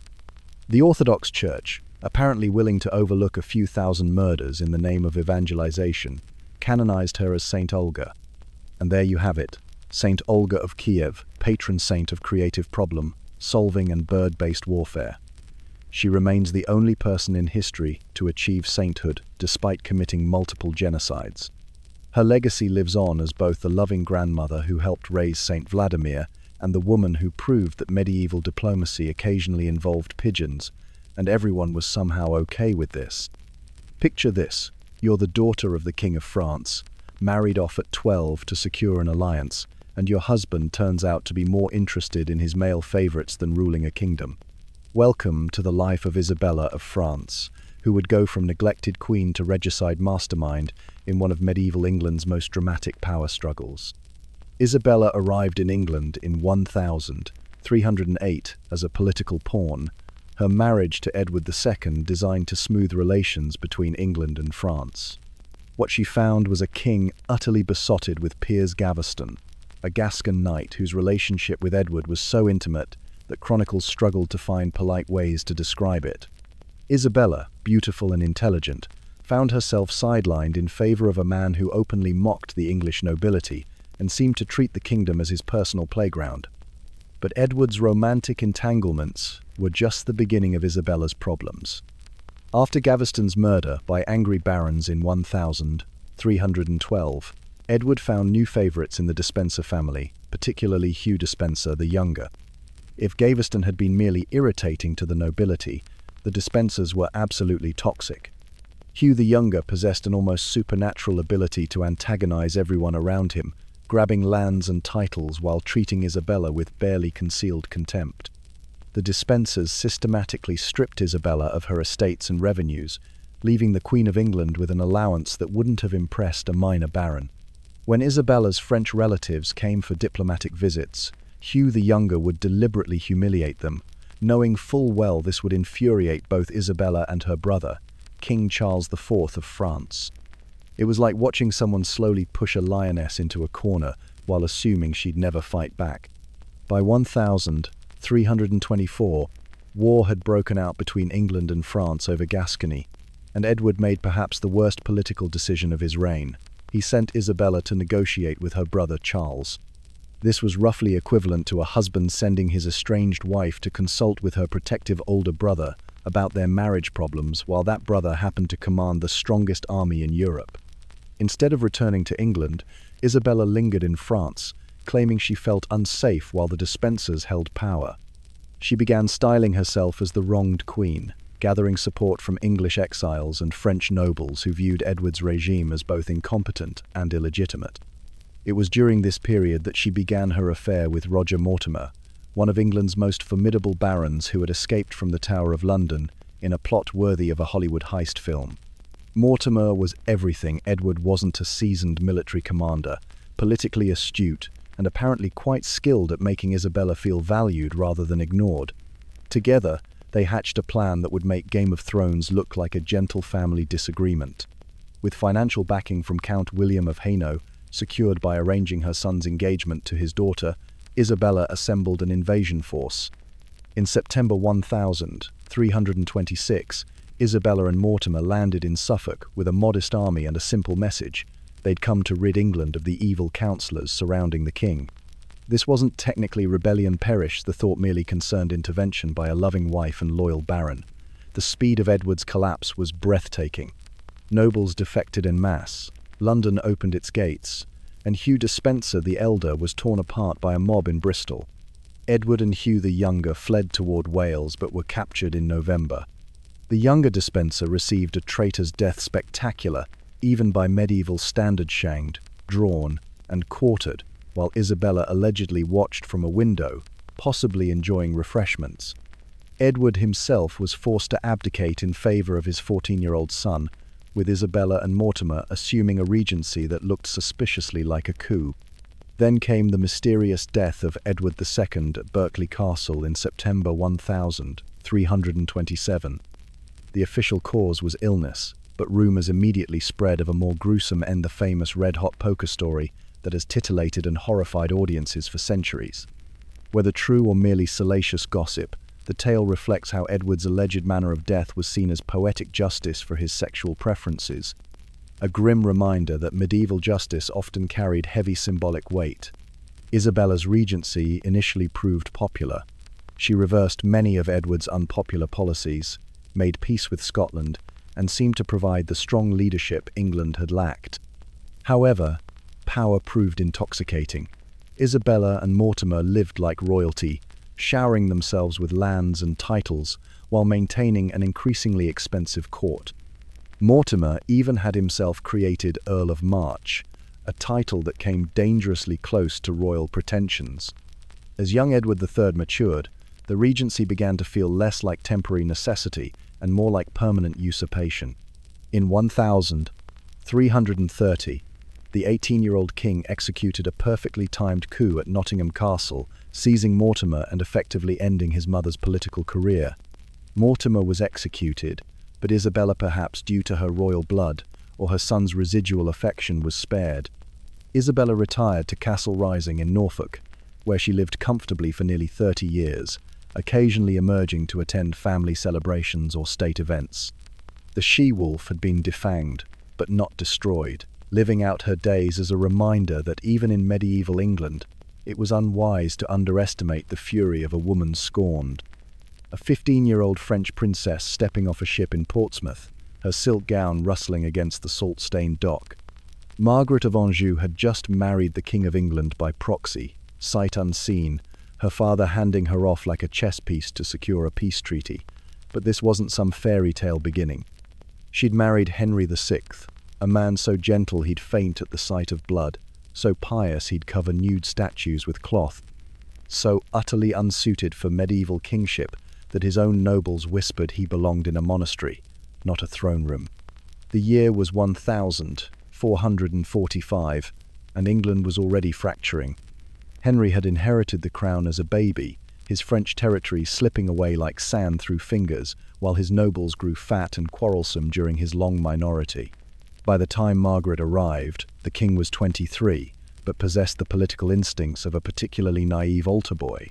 Someone needed to actually rule England. That someone, whether she planned it or not, was about to become Margaret of Anjou. At first, she tried playing the dutiful queen, sitting quietly while her husband's advisors ran the kingdom into the ground. But Margaret had noble blood flowing through her veins. Her grandfather had been King of France, her mother a descendant of Sicilian royalty. She understood power in ways her saintly husband never would. When rebellious nobles rose against the crown, when the government teetered on bankruptcy, when angry mobs burned tax collectors in the streets, Henry would retreat to his prayers. Margaret would sharpen her claws. The breaking point came in 1455. Henry suffered what we'd now call a complete mental breakdown, staring blankly at walls for months, not recognizing his own wife, barely acknowledging the birth of their son Edward. The Duke of York seized the opportunity, installing himself as Protector of England, essentially ruling in the king's name. But when Henry recovered his wits a year later, Margaret was ready. She'd spent those months building alliances, gathering loyalists, preparing for war. The gentle queen was gone. In her place stood something far more dangerous, a mother defending her dynasty. The Wars of the Roses erupted with Margaret as the iron fist of the Lancastrian cause. While Henry preferred negotiation and forgiveness, his queen understood that in medieval politics, mercy was often mistaken for weakness. When Yorkist lords submitted and begged forgiveness, Henry would grant it graciously. Margaret would remember their betrayal and plan accordingly. She earned a reputation for cold brutality that made enemy nobles whisper prayers before battle, knowing surrender offered no guarantee of survival. Her most shocking moment came at Wakefield in December 1460. The Duke of York himself, that same Richard who dared rule in her husband's name, was cornered with his army. Standard medieval warfare would see him captured, ransomed, perhaps pardoned again. Margaret had other plans. York died fighting, and his severed head was stuck on a spike above York's own city gates, mockingly crowned with a paper crown. But the real cruelty was reserved for York's son, 17-year-old Edmund of Rutland. Accounts vary, but most agree the boy tried to flee the battlefield only to be hunted down and killed. Some whisper it was Margaret's own young son, Edward, all of 7 years old, who pointed out the fleeing prince and demanded his death. This act of vengeance backfired spectacularly. York's eldest son Edward was still alive, still angry, and now had the perfect recruitment tool, a queen so vicious she'd murder children. The next spring, at Towton on a snow-covered field during a blizzard, Margaret's forces faced Edward's army in the bloodiest battle ever fought on English soil. For 6 hours, in driving snow so thick men couldn't see 10 feet ahead, 40,000 soldiers hacked each other apart. Margaret lost, catastrophically. Edward declared himself King Edward IV, and Margaret fled north with her husband and young son. She'd gambled everything on one battle and watched her enemies literally pile her dead supporters in heaps. Henry, still more monk than monarch, probably felt relief at fleeing the bloodshed. Margaret felt only rage. What followed were 8 desperate years of exile and plotting. Margaret fled to Scotland, begged aid from the French court, pawned crown jewels to fund mercenary armies. She launched invasion after failed invasion, each one beaten back by Edward's forces. Her hair greyed early. Courtiers noted how she'd aged a decade in just a few years, the weight of defending a crumbling dynasty etching lines across her face like battle scars. The end came at Tewkesbury in 1471. Margaret's last army, her final gamble, shattered against Edward's forces. Her 18-year-old son Edward, that same child who'd supposedly ordered Edmund of Rutland's death, was cut down in the fighting. Some say he died honourably in battle. Others claim he was captured and executed on Edward IV's orders, royal vengeance for the crimes at Wakefield. Margaret survived but wished she hadn't. Henry died in the Tower of London days later, officially of grief, though a dagger between the ribs seems more likely. She spent 4 years imprisoned in England before Louis of France ransomed her homeland. Picture her now, 50, 1 year old, childless, widowed, exiled forever from the throne she'd fought so savagely to defend. She spent her remaining years in poverty near Angers, living on a small pension from the French crown. The woman who'd once commanded armies and executed princes ended her days managing a modest household, her greatest battle now stretching her monthly allowance. Margaret of Anjou died in 1483. 482, 11 years after losing everything. History would remember her as the she-wolf of France, the queen whose ruthlessness had torn England apart. But perhaps, in those final quiet years, she occasionally smiled, remembering the look of shock on her enemies' faces when they realized this foreign princess had claws sharp enough to shred their comfortable world. A 37-year-old woman ascending the throne of England in 1553, her hands already metaphorically stained with the blood she would soon spill. Mary I, a forever branded as Bloody Mary, earned her gruesome nickname through one of the most systematic religious persecutions in English history. But before we dive into the flames of her notorious burnings, let's rewind to understand how a king's desperate desire for a male heir created a queen who would terrorize an entire nation. Mary's childhood reads like a masterpiece of psychological trauma, courtesy of her charming father, Henry VIII. Born in 1516 to Catherine of Aragon, Mary spent her early years as a beloved princess, heir to the throne and the apple of her father's eye. But Henry had a problem. He needed a male heir, and Catherine hadn't delivered. So what did Henry do? He divorced Catherine, married Anne Boleyn, and declared Mary illegitimate. Imagine being 17 years old and suddenly learning that, according to your father, you're basically a royal bastard. Henry forced Mary to sign a document acknowledging her illegitimacy and accepting Anne Boleyn as queen. The emotional scars from this period would shape Mary's entire worldview, creating a deep-seated need to restore not just her own legitimacy, but that of her mother's Catholic faith.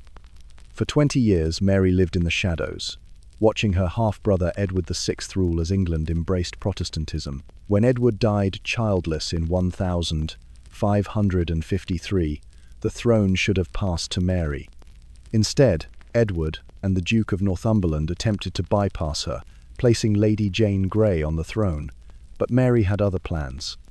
She raised an army, marched on London, and within 9 days had Jane Grey deposed. The people of England, apparently preferring the legitimate Catholic daughter to the Protestant usurper, welcomed Mary with open arms. Little did they know what was coming. Mary's primary mission wasn't just ruling England, it was saving English souls from Protestant damnation. She immediately began reversing Edward's Protestant reforms, restoring Catholic Mass, and welcoming back exiled Catholic clergy. But restoration wasn't enough for Mary. She wanted purification. And nothing purifies like fire, apparently. In 1555, the Marian burnings began in earnest.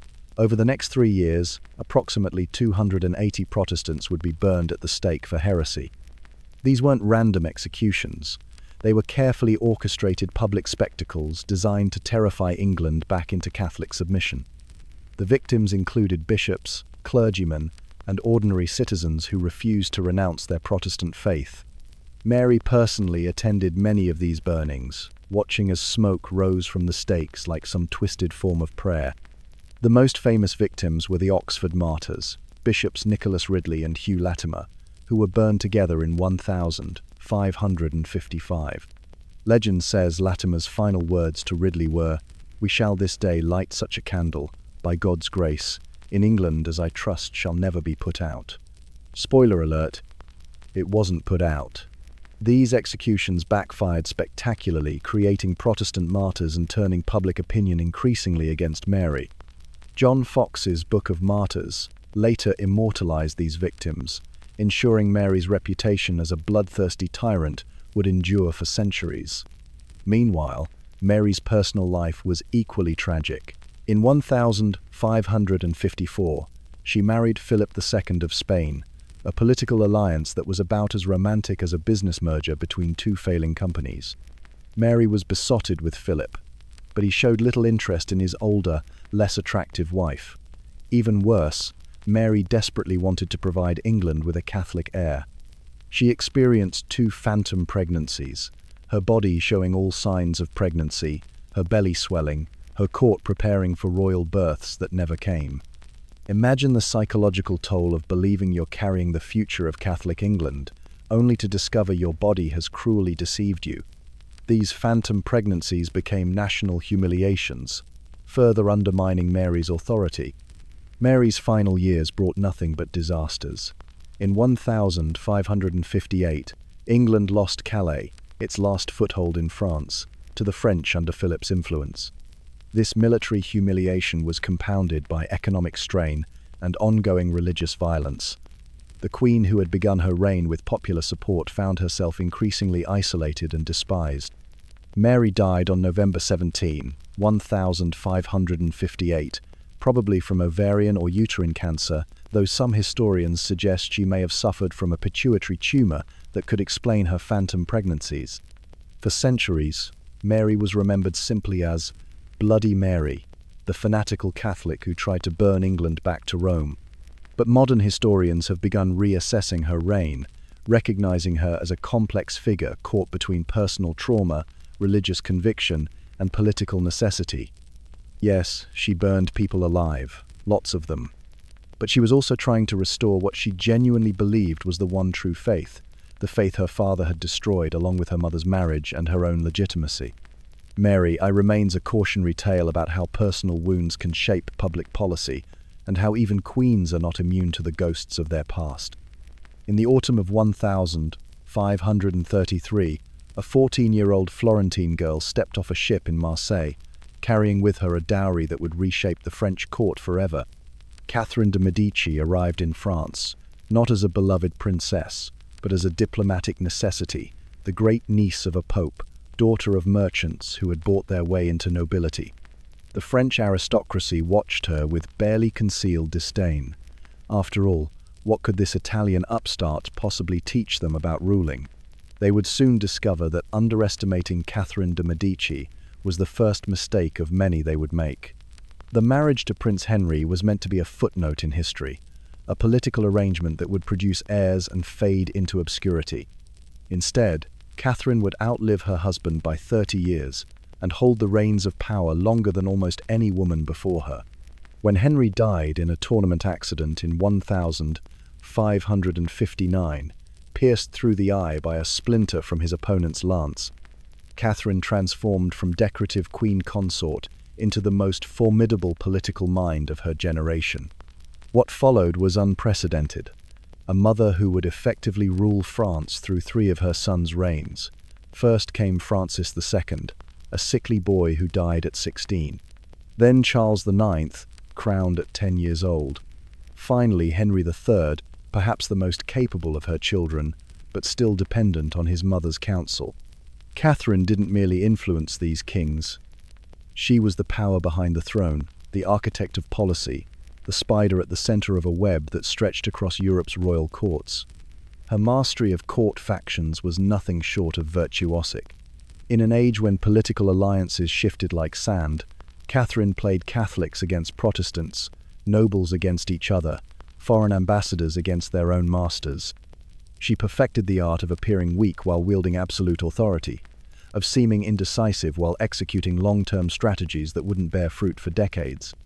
Ambassadors described her as having the mind of a man in the body of a woman, high praise in the 16th century, though they meant it as the ultimate compliment. But it was one August night in 1572 that would forever stain Catherine's legacy with blood. The St. Bartholomew's Day massacre began at dawn on August 24th, when church bells across Paris rang not for prayer, but for slaughter. What started as the assassination of Protestant leader Admiral Coligny spiraled into a citywide killing spree that claimed thousands of Huguenot lives. Bodies floated down the Seine like grotesque flowers, and the streets ran red with blood. Catherine's role in orchestrating this horror remains one of history's most debated questions. Her defenders point to letters suggesting she tried to limit the violence, that events spiraled beyond her control. Her detractors cite evidence of careful planning, of meetings where the details were discussed with chilling precision. Perhaps the truth lies somewhere between a woman who lit a match thinking she could control the fire, only to watch it consume everything in its path. The massacre would haunt France for generations, deepening religious divisions that wouldn't fully heal until the Revolution. Yet to judge Catherine solely by this single night would be to ignore the Renaissance queen who transformed French culture. She brought Italian refinement to what many considered a barbarous court. Under her influence, ballet as we know it was born, court entertainments that combined dance, music, and spectacle in ways that dazzled European royalty. She imported new fashions, new foods, new ideas about art and science. Her collection of scientific instruments rivaled those of any university, and she corresponded with the greatest minds of her age. Catherine was also a patron of the occult arts, consulting astrologers and alchemists with the same seriousness she brought to diplomatic negotiations. In an age when the boundary between science and magic remained fluid, she hedged her bets on both. Some whispered that she possessed a magic mirror that showed the future, though any woman surviving 30 years of French court politics might seem prophetic to those lacking her political acumen. The legends that grew around Catherine de' Medici tell us as much about Renaissance anxieties as historical facts. Stories of her flying squadron, beautiful women who supposedly served as spies and assassins, reflect fears about female power operating outside traditional channels. Tales of poison rings and secret passages through the Louvre speak to the paranoia that gripped a court where political death was often quite literal. Modern historians have worked to separate the Catherine of legend from the Catherine of record. The poison rings appear to be mythical, the flying squadron likely an exaggeration of normal court intrigue. What remains is a woman who wielded power with unprecedented skill in an age that barely tolerated female authority at all. Catherine de' Medici died in 1589, having seen France through some of its darkest hours, leaving behind a legacy as complicated as the woman herself, part patron saint of the arts, part architect of massacre, wholly unforgettable in the annals of royal power. In the dying light of 1451, a daughter was born who would reshape the world with prayer book in one hand and sword in the other. Isabella of Castile, later known as Isabella the Catholic, carved her name into history through acts of such profound contradiction that scholars still debate whether she was Spain's greatest saint or its most sophisticated sinner. She united a fractured kingdom, launched an age of exploration, and orchestrated religious purges that would echo through centuries. Her story is one of absolute conviction meeting absolute power, a dangerous combination that would leave millions of lives hanging in the balance. When Isabella ascended to the throne of Castile in 1474, Spain wasn't really Spain at all. It was a patchwork of Christian kingdoms, Islamic emirates, and Jewish communities that had coexisted in what historians romantically call la convivencia de coexistence. The Iberian Peninsula had been home to Muslims for nearly 8 centuries, their influence woven into everything from architecture to agriculture, mathematics to medicine. But Isabella had different plans. She dreamed of a unified Catholic Spain, and she was willing to wage war, exile entire populations, and torture confessions from heretics to achieve it. The Siege of Granada began in 1482 and would drag on for a grueling decade. This wasn't just military conquest, it was the final act in Christianity's centuries-long reconquista of Iberia. Isabella personally financed much of the campaign, reportedly selling her jewelry to fund the war effort. She established military camps that resembled small cities, complete with hospitals, workshops, and even a traveling court. The siege employed innovative artillery, but it was ultimately hunger and diplomatic cunning that brought Granada to its knees. When Boabdil, the last Nasrid Sultan, surrendered his keys to Isabella in January 1492, 700 years of Islamic rule in Iberia ended forever. Legend claims Boabdil wept as he looked back at his lost city, prompting his mother's bitter words, "Weep like a woman for what you could not defend like a man." That same year, 1492, Isabella made another decision that would reshape history. She agreed to fund Christopher Columbus's westward voyage. Most historians focus on the gold and glory this brought Spain, but Isabella's motivations were deeply religious. She believed discovering new lands meant discovering new souls to convert to Christianity. Columbus's letters back to Spain dripped with promises of gold, yes, but also of naked people very well, disposed to become Christians. Isabella invested in Columbus not just as an explorer but as an instrument of divine will. When gold began flowing from the Americas, It would fund further religious wars and inquisitions back home. The ships that brought treasures to Spain also carried priests and torture devices to the New World. But Isabella's most notorious legacy emerged just months after Granada fell. On March 31, 1492, she signed the Alhambra Decree, giving Spain's Jewish population roughly 200 people 4 months to convert to Christianity or leave the country forever. Families that had lived in Iberia for centuries were forced to abandon everything they couldn't carry. Those who converted, called conversos, lived under constant suspicion of secretly practicing Judaism. The economic damage to Spain was catastrophic entire. Industries collapsed as skilled Jewish craftsmen, merchants, and scholars fled to more tolerant lands. Some conversos faced a choice even more grim: genuine conversion, exile, or the horrors of the Spanish Inquisition. And what horrors they were. Under Tomás de Torquemada, Isabella's confessor and Grand Inquisitor, the Spanish Inquisition became a machine of religious terror that made medieval torture chambers look quaint. The Inquisition didn't just target conversos, it hunted anyone suspected of heresy, witchcraft, or impure blood. Auto da fe ceremonies combined public spectacle with mass execution, where thousands would gather to watch suspected heretics burned alive.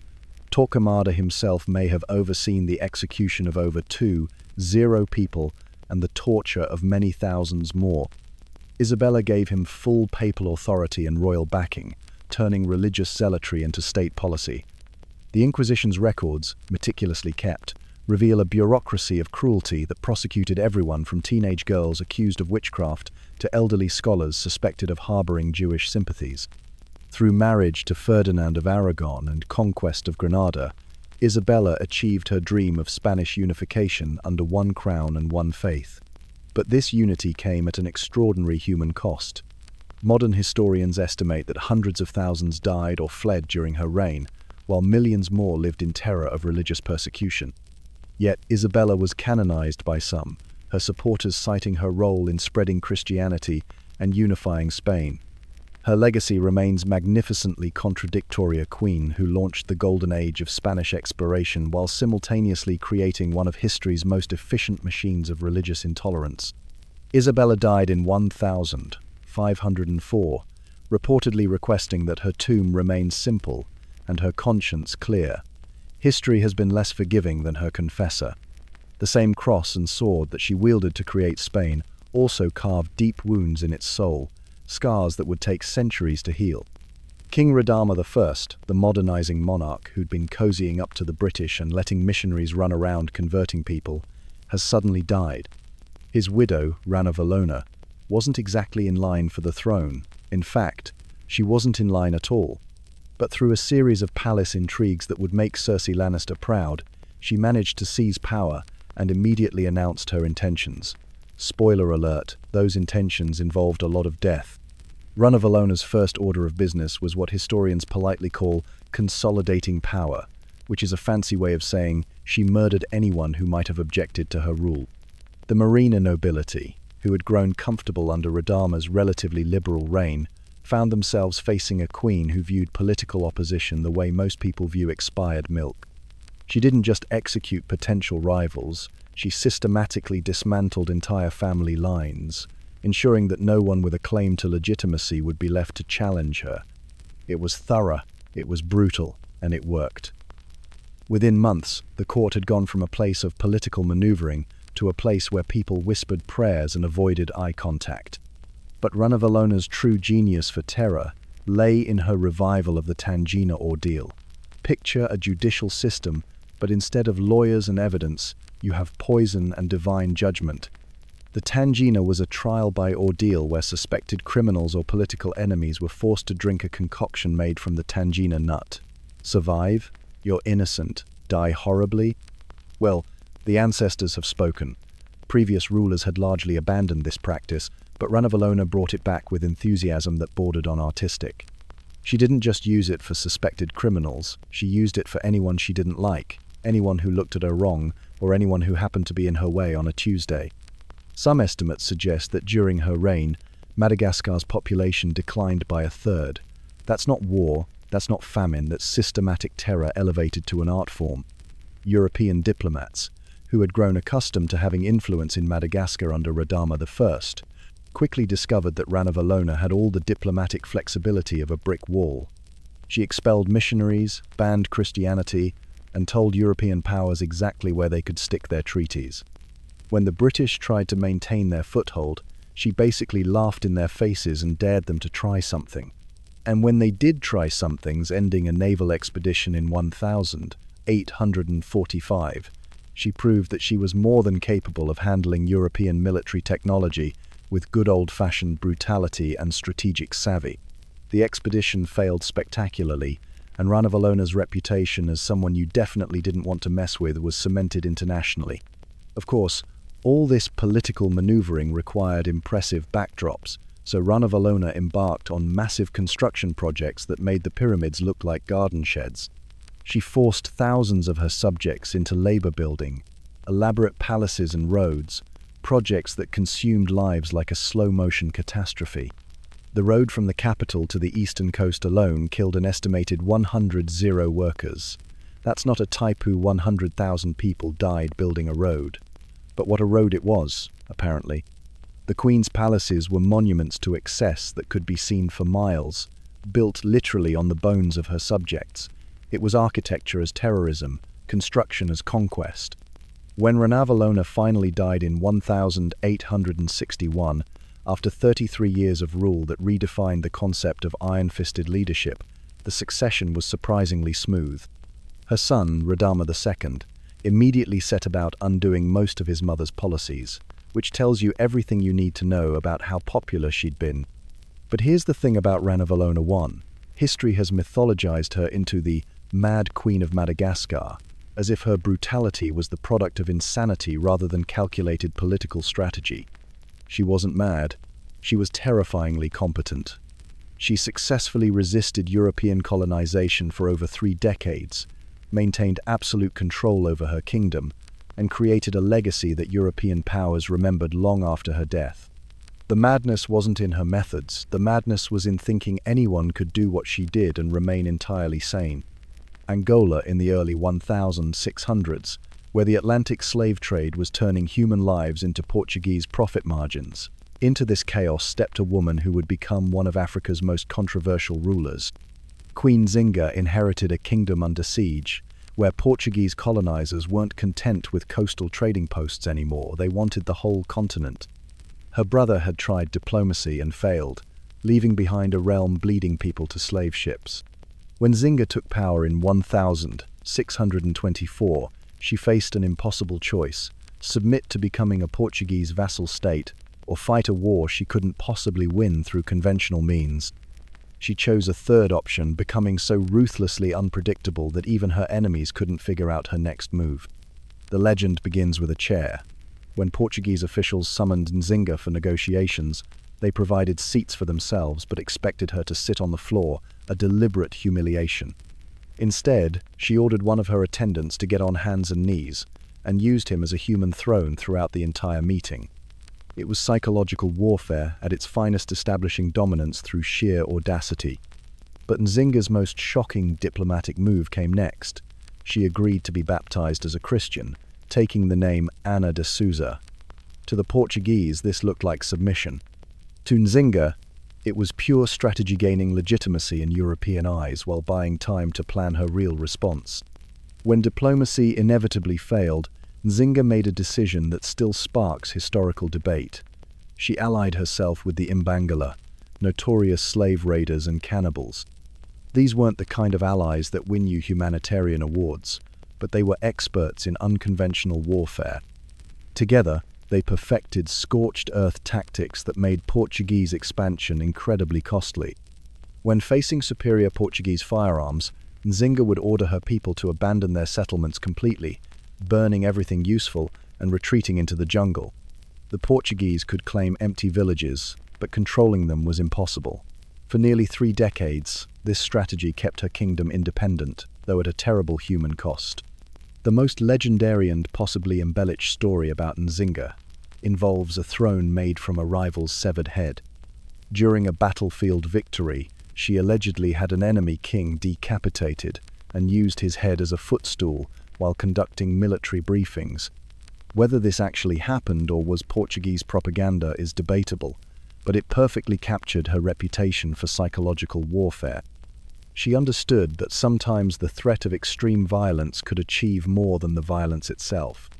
European accounts describe her leading charges personally in her 60s, dressed as a man, inspiring troops who believed she was literally invincible. Nzinga's genius lay in playing European powers against each other. When the Portuguese seemed too comfortable, she'd flirt with Dutch alliances. When Dutch support looked promising, she'd suddenly negotiate with the Portuguese again. She converted back and forth between Christianity and traditional beliefs as political convenience demanded.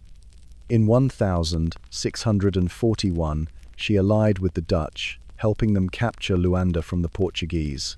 When Dutch power waned, she switched sides again. This wasn't betrayal, it was survival.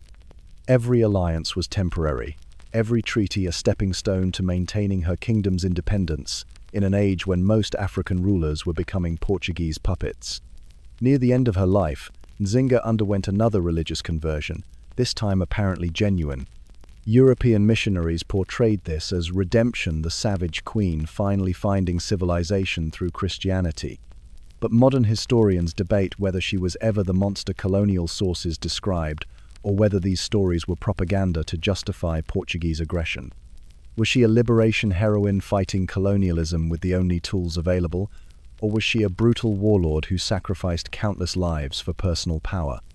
The truth probably lies somewhere between, a woman forced into impossible choices by circumstances who chose to fight rather than surrender, regardless of the cost. Nzinga died in 1663 at 81, having spent 40 years keeping her kingdom independent through sheer force of will and tactical brilliance. Her methods were often brutal, her alliances questionable, but her results were undeniable. In an age when European firearms and diseases were destroying African societies across the continent, she kept hers alive. Whether you see her as a freedom fighter or a tyrant depends largely on what you think survival required in the face of colonial extinction. The Russian Empire in 1730. Peter the Great has been dead for 5 years, and his legacy hangs like a sword over an empire struggling to define itself. His reforms had dragged Russia kicking and screaming into European consciousness, but his death left a power vacuum that would make Game of Thrones look like a children's tea party. Enter Anna Ivanovna, niece of the great reformer, whose decade-long reign would prove that sometimes the apple doesn't just fall far from the tree it rolls into an entirely different orchard, grows thorns, and starts demanding people build ice palaces for its amusement. Anna wasn't supposed to rule. That honor should have gone to Peter's grandson, Peter II, but tuberculosis had other plans. With the male line effectively extinct, Russia's nobles found themselves in the delightful position of choosing between Peter's daughter Elizabeth or his niece Anna. The Supreme Privy Council, a body of aristocrats who had grown rather fond of their power during the recent succession crises, saw an opportunity that would make Machiavelli weep with joy. Why choose the strong-willed Elizabeth when they could select Anna, who had spent the last 19 years ruling the tiny duchy of Courland and seemed manageable? Oh, how wrong they were. The council sent their invitation to Anna with a delightful little addendum, a set of conditions that would transform Russia from an autocracy into something resembling a constitutional monarchy. Anna would need their permission for everything, declaring war, making peace, imposing taxes, even getting married. She could command the military, but only with their say-so. It was autocracy with training wheels, and they were confident they held the key. Anna accepted these conditions with the grace of someone who had no choice. She arrived in Moscow in February 1730, played the grateful, compliant niece perfectly, and even signed their constitutional limitations with a smile that should have sent shivers down their collective spine. For exactly 1 month, she played their game, nodding along to their suggestions like a puppet whose strings they thought they controlled. Then came the masterstroke. At a carefully orchestrated court gathering, Anna produced testimonies from guards officers and lesser nobles, claiming that the conditions had been imposed against the will of the people. With theatrical flair that would have impressed the finest Parisian stage, she declared these constitutional limitations null and void, dramatically tearing up the documents that had briefly limited her power. The Supreme Privy Council could only watch in horror as their constitutional monarchy crumbled before their eyes, and absolute autocracy reasserted itself with a vengeance. But Anna hadn't just reclaimed traditional Russian autocracy, she had imported an entirely new flavor of it. Her court became dominated by German advisors, chief among them Ernst Johann von Biron, whose influence was so complete that her reign became known as the Bironovshchina, the era of Biron. These foreign favorites didn't just advise, they essentially ruled, creating a parallel power structure that bypassed traditional Russian institutions entirely.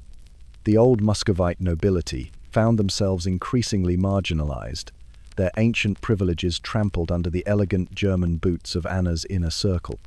Which brings us to perhaps the most infamous episode of Anna's reign, the Ice Palace wedding of 1740. Prince Mikhail Golitsyn, a member of one of Russia's most ancient and noble families, had two significant problems. First, he had recently converted from Orthodoxy to Catholicism, which Anna viewed as an unforgivable betrayal. Second, he needed to remarry after his wife's death. Anna saw an opportunity for entertainment that would make reality television producers weep with envy. She forced Golitsyn, now in his declining years, to marry Avdotia Buzeninova, a Kalmyk servant woman, in a ceremony that redefined the word humiliation. But the wedding itself was just the appetizer.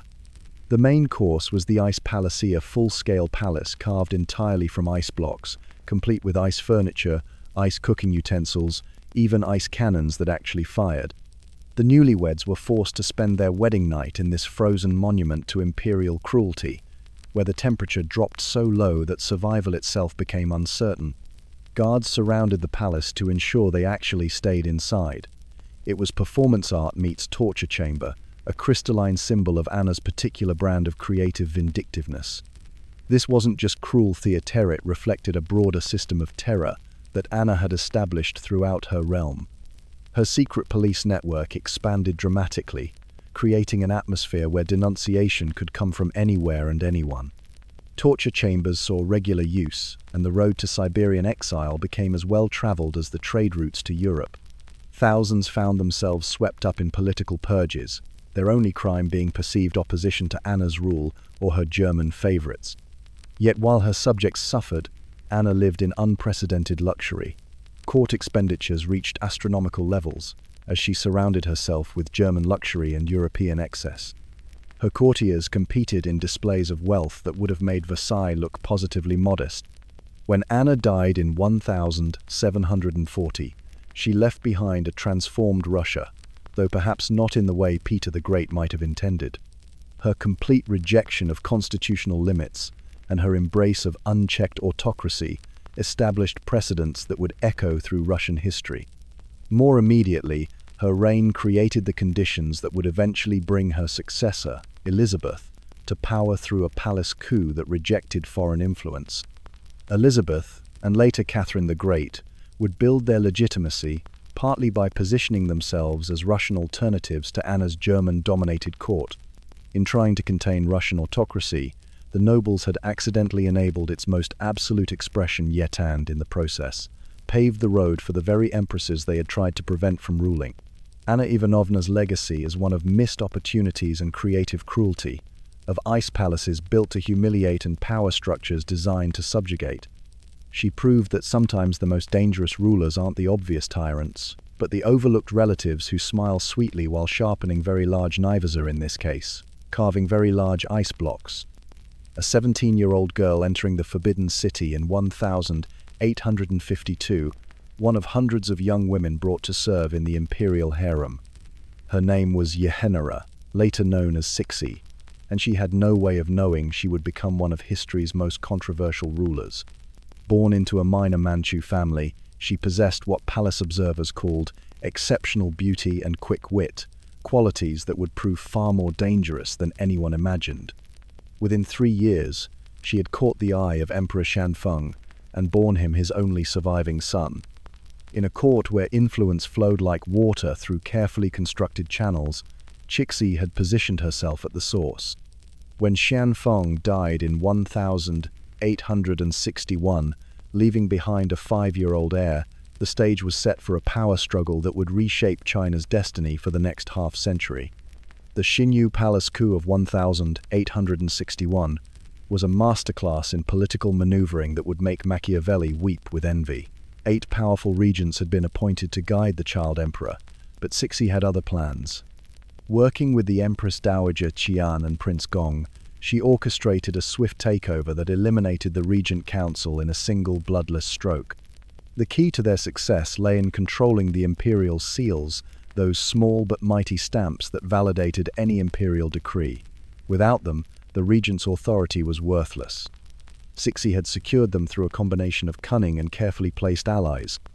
The defeated regents faced exile or death, while Cixi and Qian established a unique dual rulership, governing from behind yellow silk screens that symbolically separated them from the male-dominated court.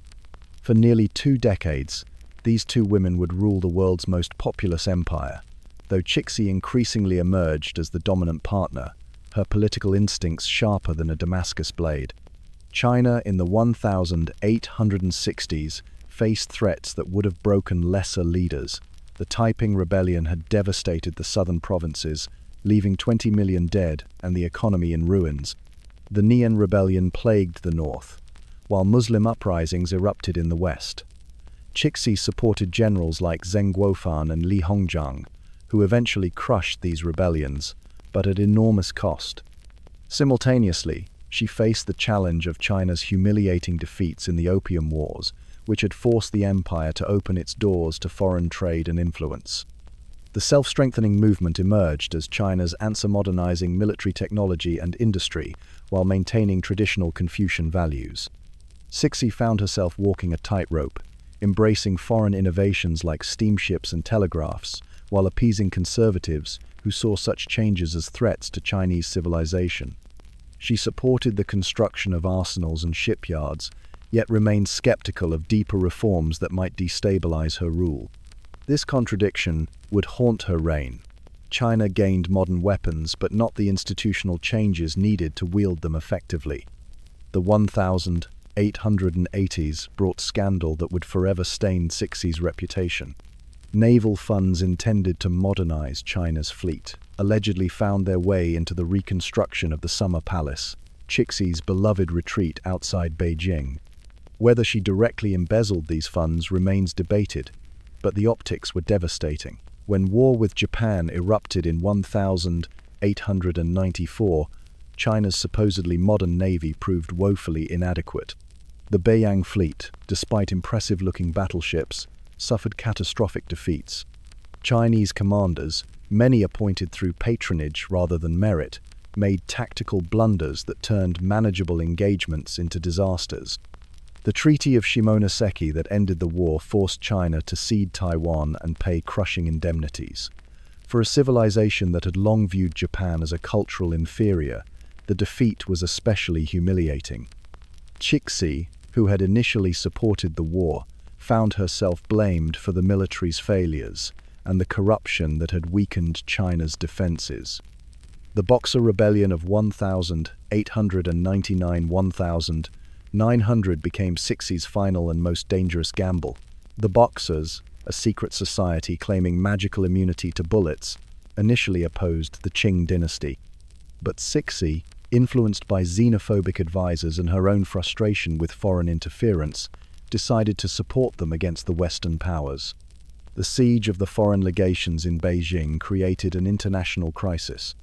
When the Eight-Nation Alliance marched on the capital, Cixi fled to Xi'an in disguise, a humiliating escape that showed how far the Dragon Throne had fallen. The aftermath brought crushing indemnities and foreign occupation of strategic points. Ironically, this disaster finally pushed Cixi towards serious reforms, abolishing the imperial examination system, establishing modern schools, planning for constitutional monarchy, but time had run out. When she died in 1908, just one day after the mysterious death of the Guangxu emperor, she left behind a dynasty on the verge of collapse. History remembers her as either a reactionary despot who doomed China to stagnation, or a pragmatic survivor who preserved the empire longer than anyone thought possible. Perhaps she was both a brilliant woman trapped by the limitations of her age, ruling an ancient civilization as the modern world thundered at its gates.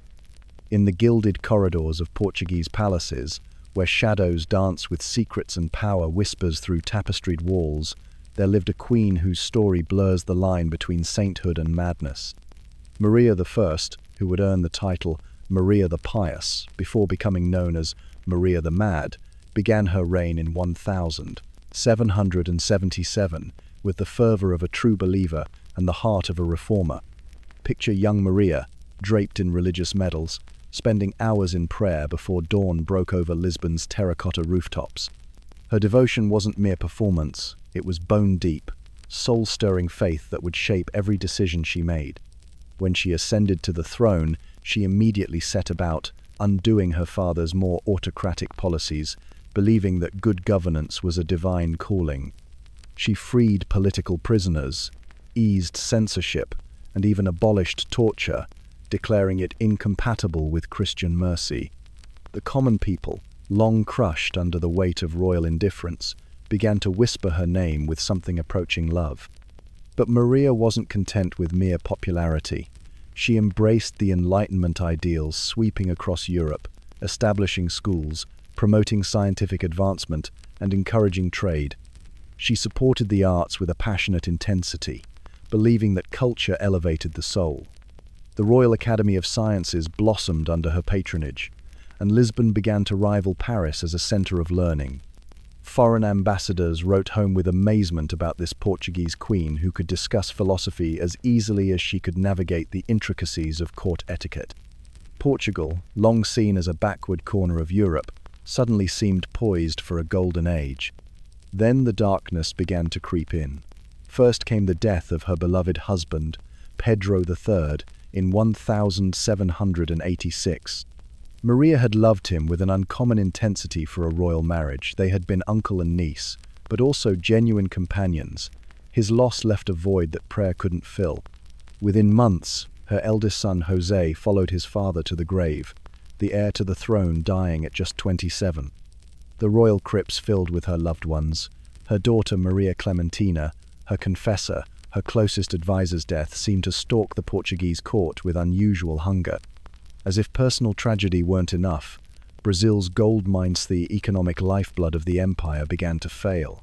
The rivers that had once run yellow with wealth now carried only silt and broken dreams. The royal treasury, dependent on colonial riches, watched its coffers empty like sand through an hourglass. Maria, who had tied her identity to being God's chosen ruler of a prosperous kingdom, saw both her family and her realm crumbling around her. The first signs of madness came as whispers among the servants. The queen had always been devout, but now her prayers stretched into the small hours of the morning, her voice rising and falling in desperate litanies. She spoke of visions, of dead relatives visiting her chambers, of divine messages that only she could interpret. The court physicians, trained in the limited medicine of the age, could offer little but bloodletting and herbal remedies for what they couldn't understand. By the 1790s, the whispers had become screams. Night after night, the residents of Ajuda Palace were jolted awake by sounds that chilled their blood, the queen's voice echoing through marble halls, sometimes pleading, sometimes shrieking, sometimes sobbing with an anguish that seemed to pour from the very stones. Guards stationed outside her chambers reported conversations with invisible visitors, hours of pacing, and prayers that devolved into incoherent wailing. The woman who had once been known for her rational discourse and enlightened policies now issued orders that bordered on the fantastical. In her lucid moments, which became increasingly rare, Maria revived some of the harsher policies her reform-minded early reign had abolished.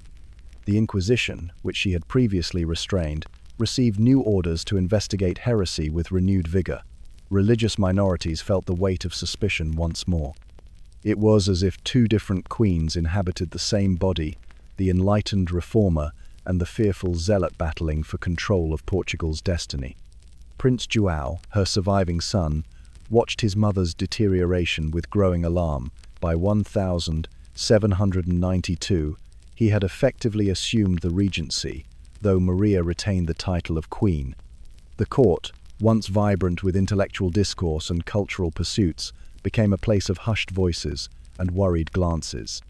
Visiting dignitaries reported that the queen would appear at state functions wearing inappropriate mourning clothes, or would suddenly begin speaking to empty air in the middle of formal ceremonies. The final blow came with Napoleon's rise to power. As French armies marched across Europe, reshaping borders and toppling monarchies, Portugal found itself caught between British allies and French threats. In 1807, facing certain invasion, the entire Portuguese court made a desperate decision. Accompanied by British ships, they fled across the Atlantic to Brazil, carrying a mad queen who sometimes didn't recognize her own son, let alone understand why she was being bundled onto ships bound for an unknown world. So we must ask ourselves, as generations of historians have done, was Maria I truly evil, or simply a victim of illness and circumstance? Her later policies harmed many, her revival of the Inquisition brought suffering, and her increasingly erratic rule destabilized a crucial period in Portuguese history. Yet the woman who screamed through the night in Ajuda Palace was the same one who had freed prisoners and promoted learning, who had loved her husband with genuine affection, and mourned her children with devastating sincerity. Perhaps, in the end, Maria I reminds us that the line between good and evil isn't always clear, especially when madness clouds the mind that once sought to do right. In her tragic story, we see not just the fall of a queen, but the fragility of human reason itself, and the terrible price that history sometimes exacts from those who rule. A German princess arrives in Russia, marries the future emperor, then casually overthrows him 6 months later. Just another Tuesday in the Romanov family, really. Catherine II, born Sophie Friederike Auguste, didn't just steal a throne, she practically redesigned the entire concept of absolute power with a feminine twist. The year 1762 began with Peter III on the throne, and by July, he was mysteriously dead and Catherine was empress. Some called it a coup. Catherine called it administrative restructuring.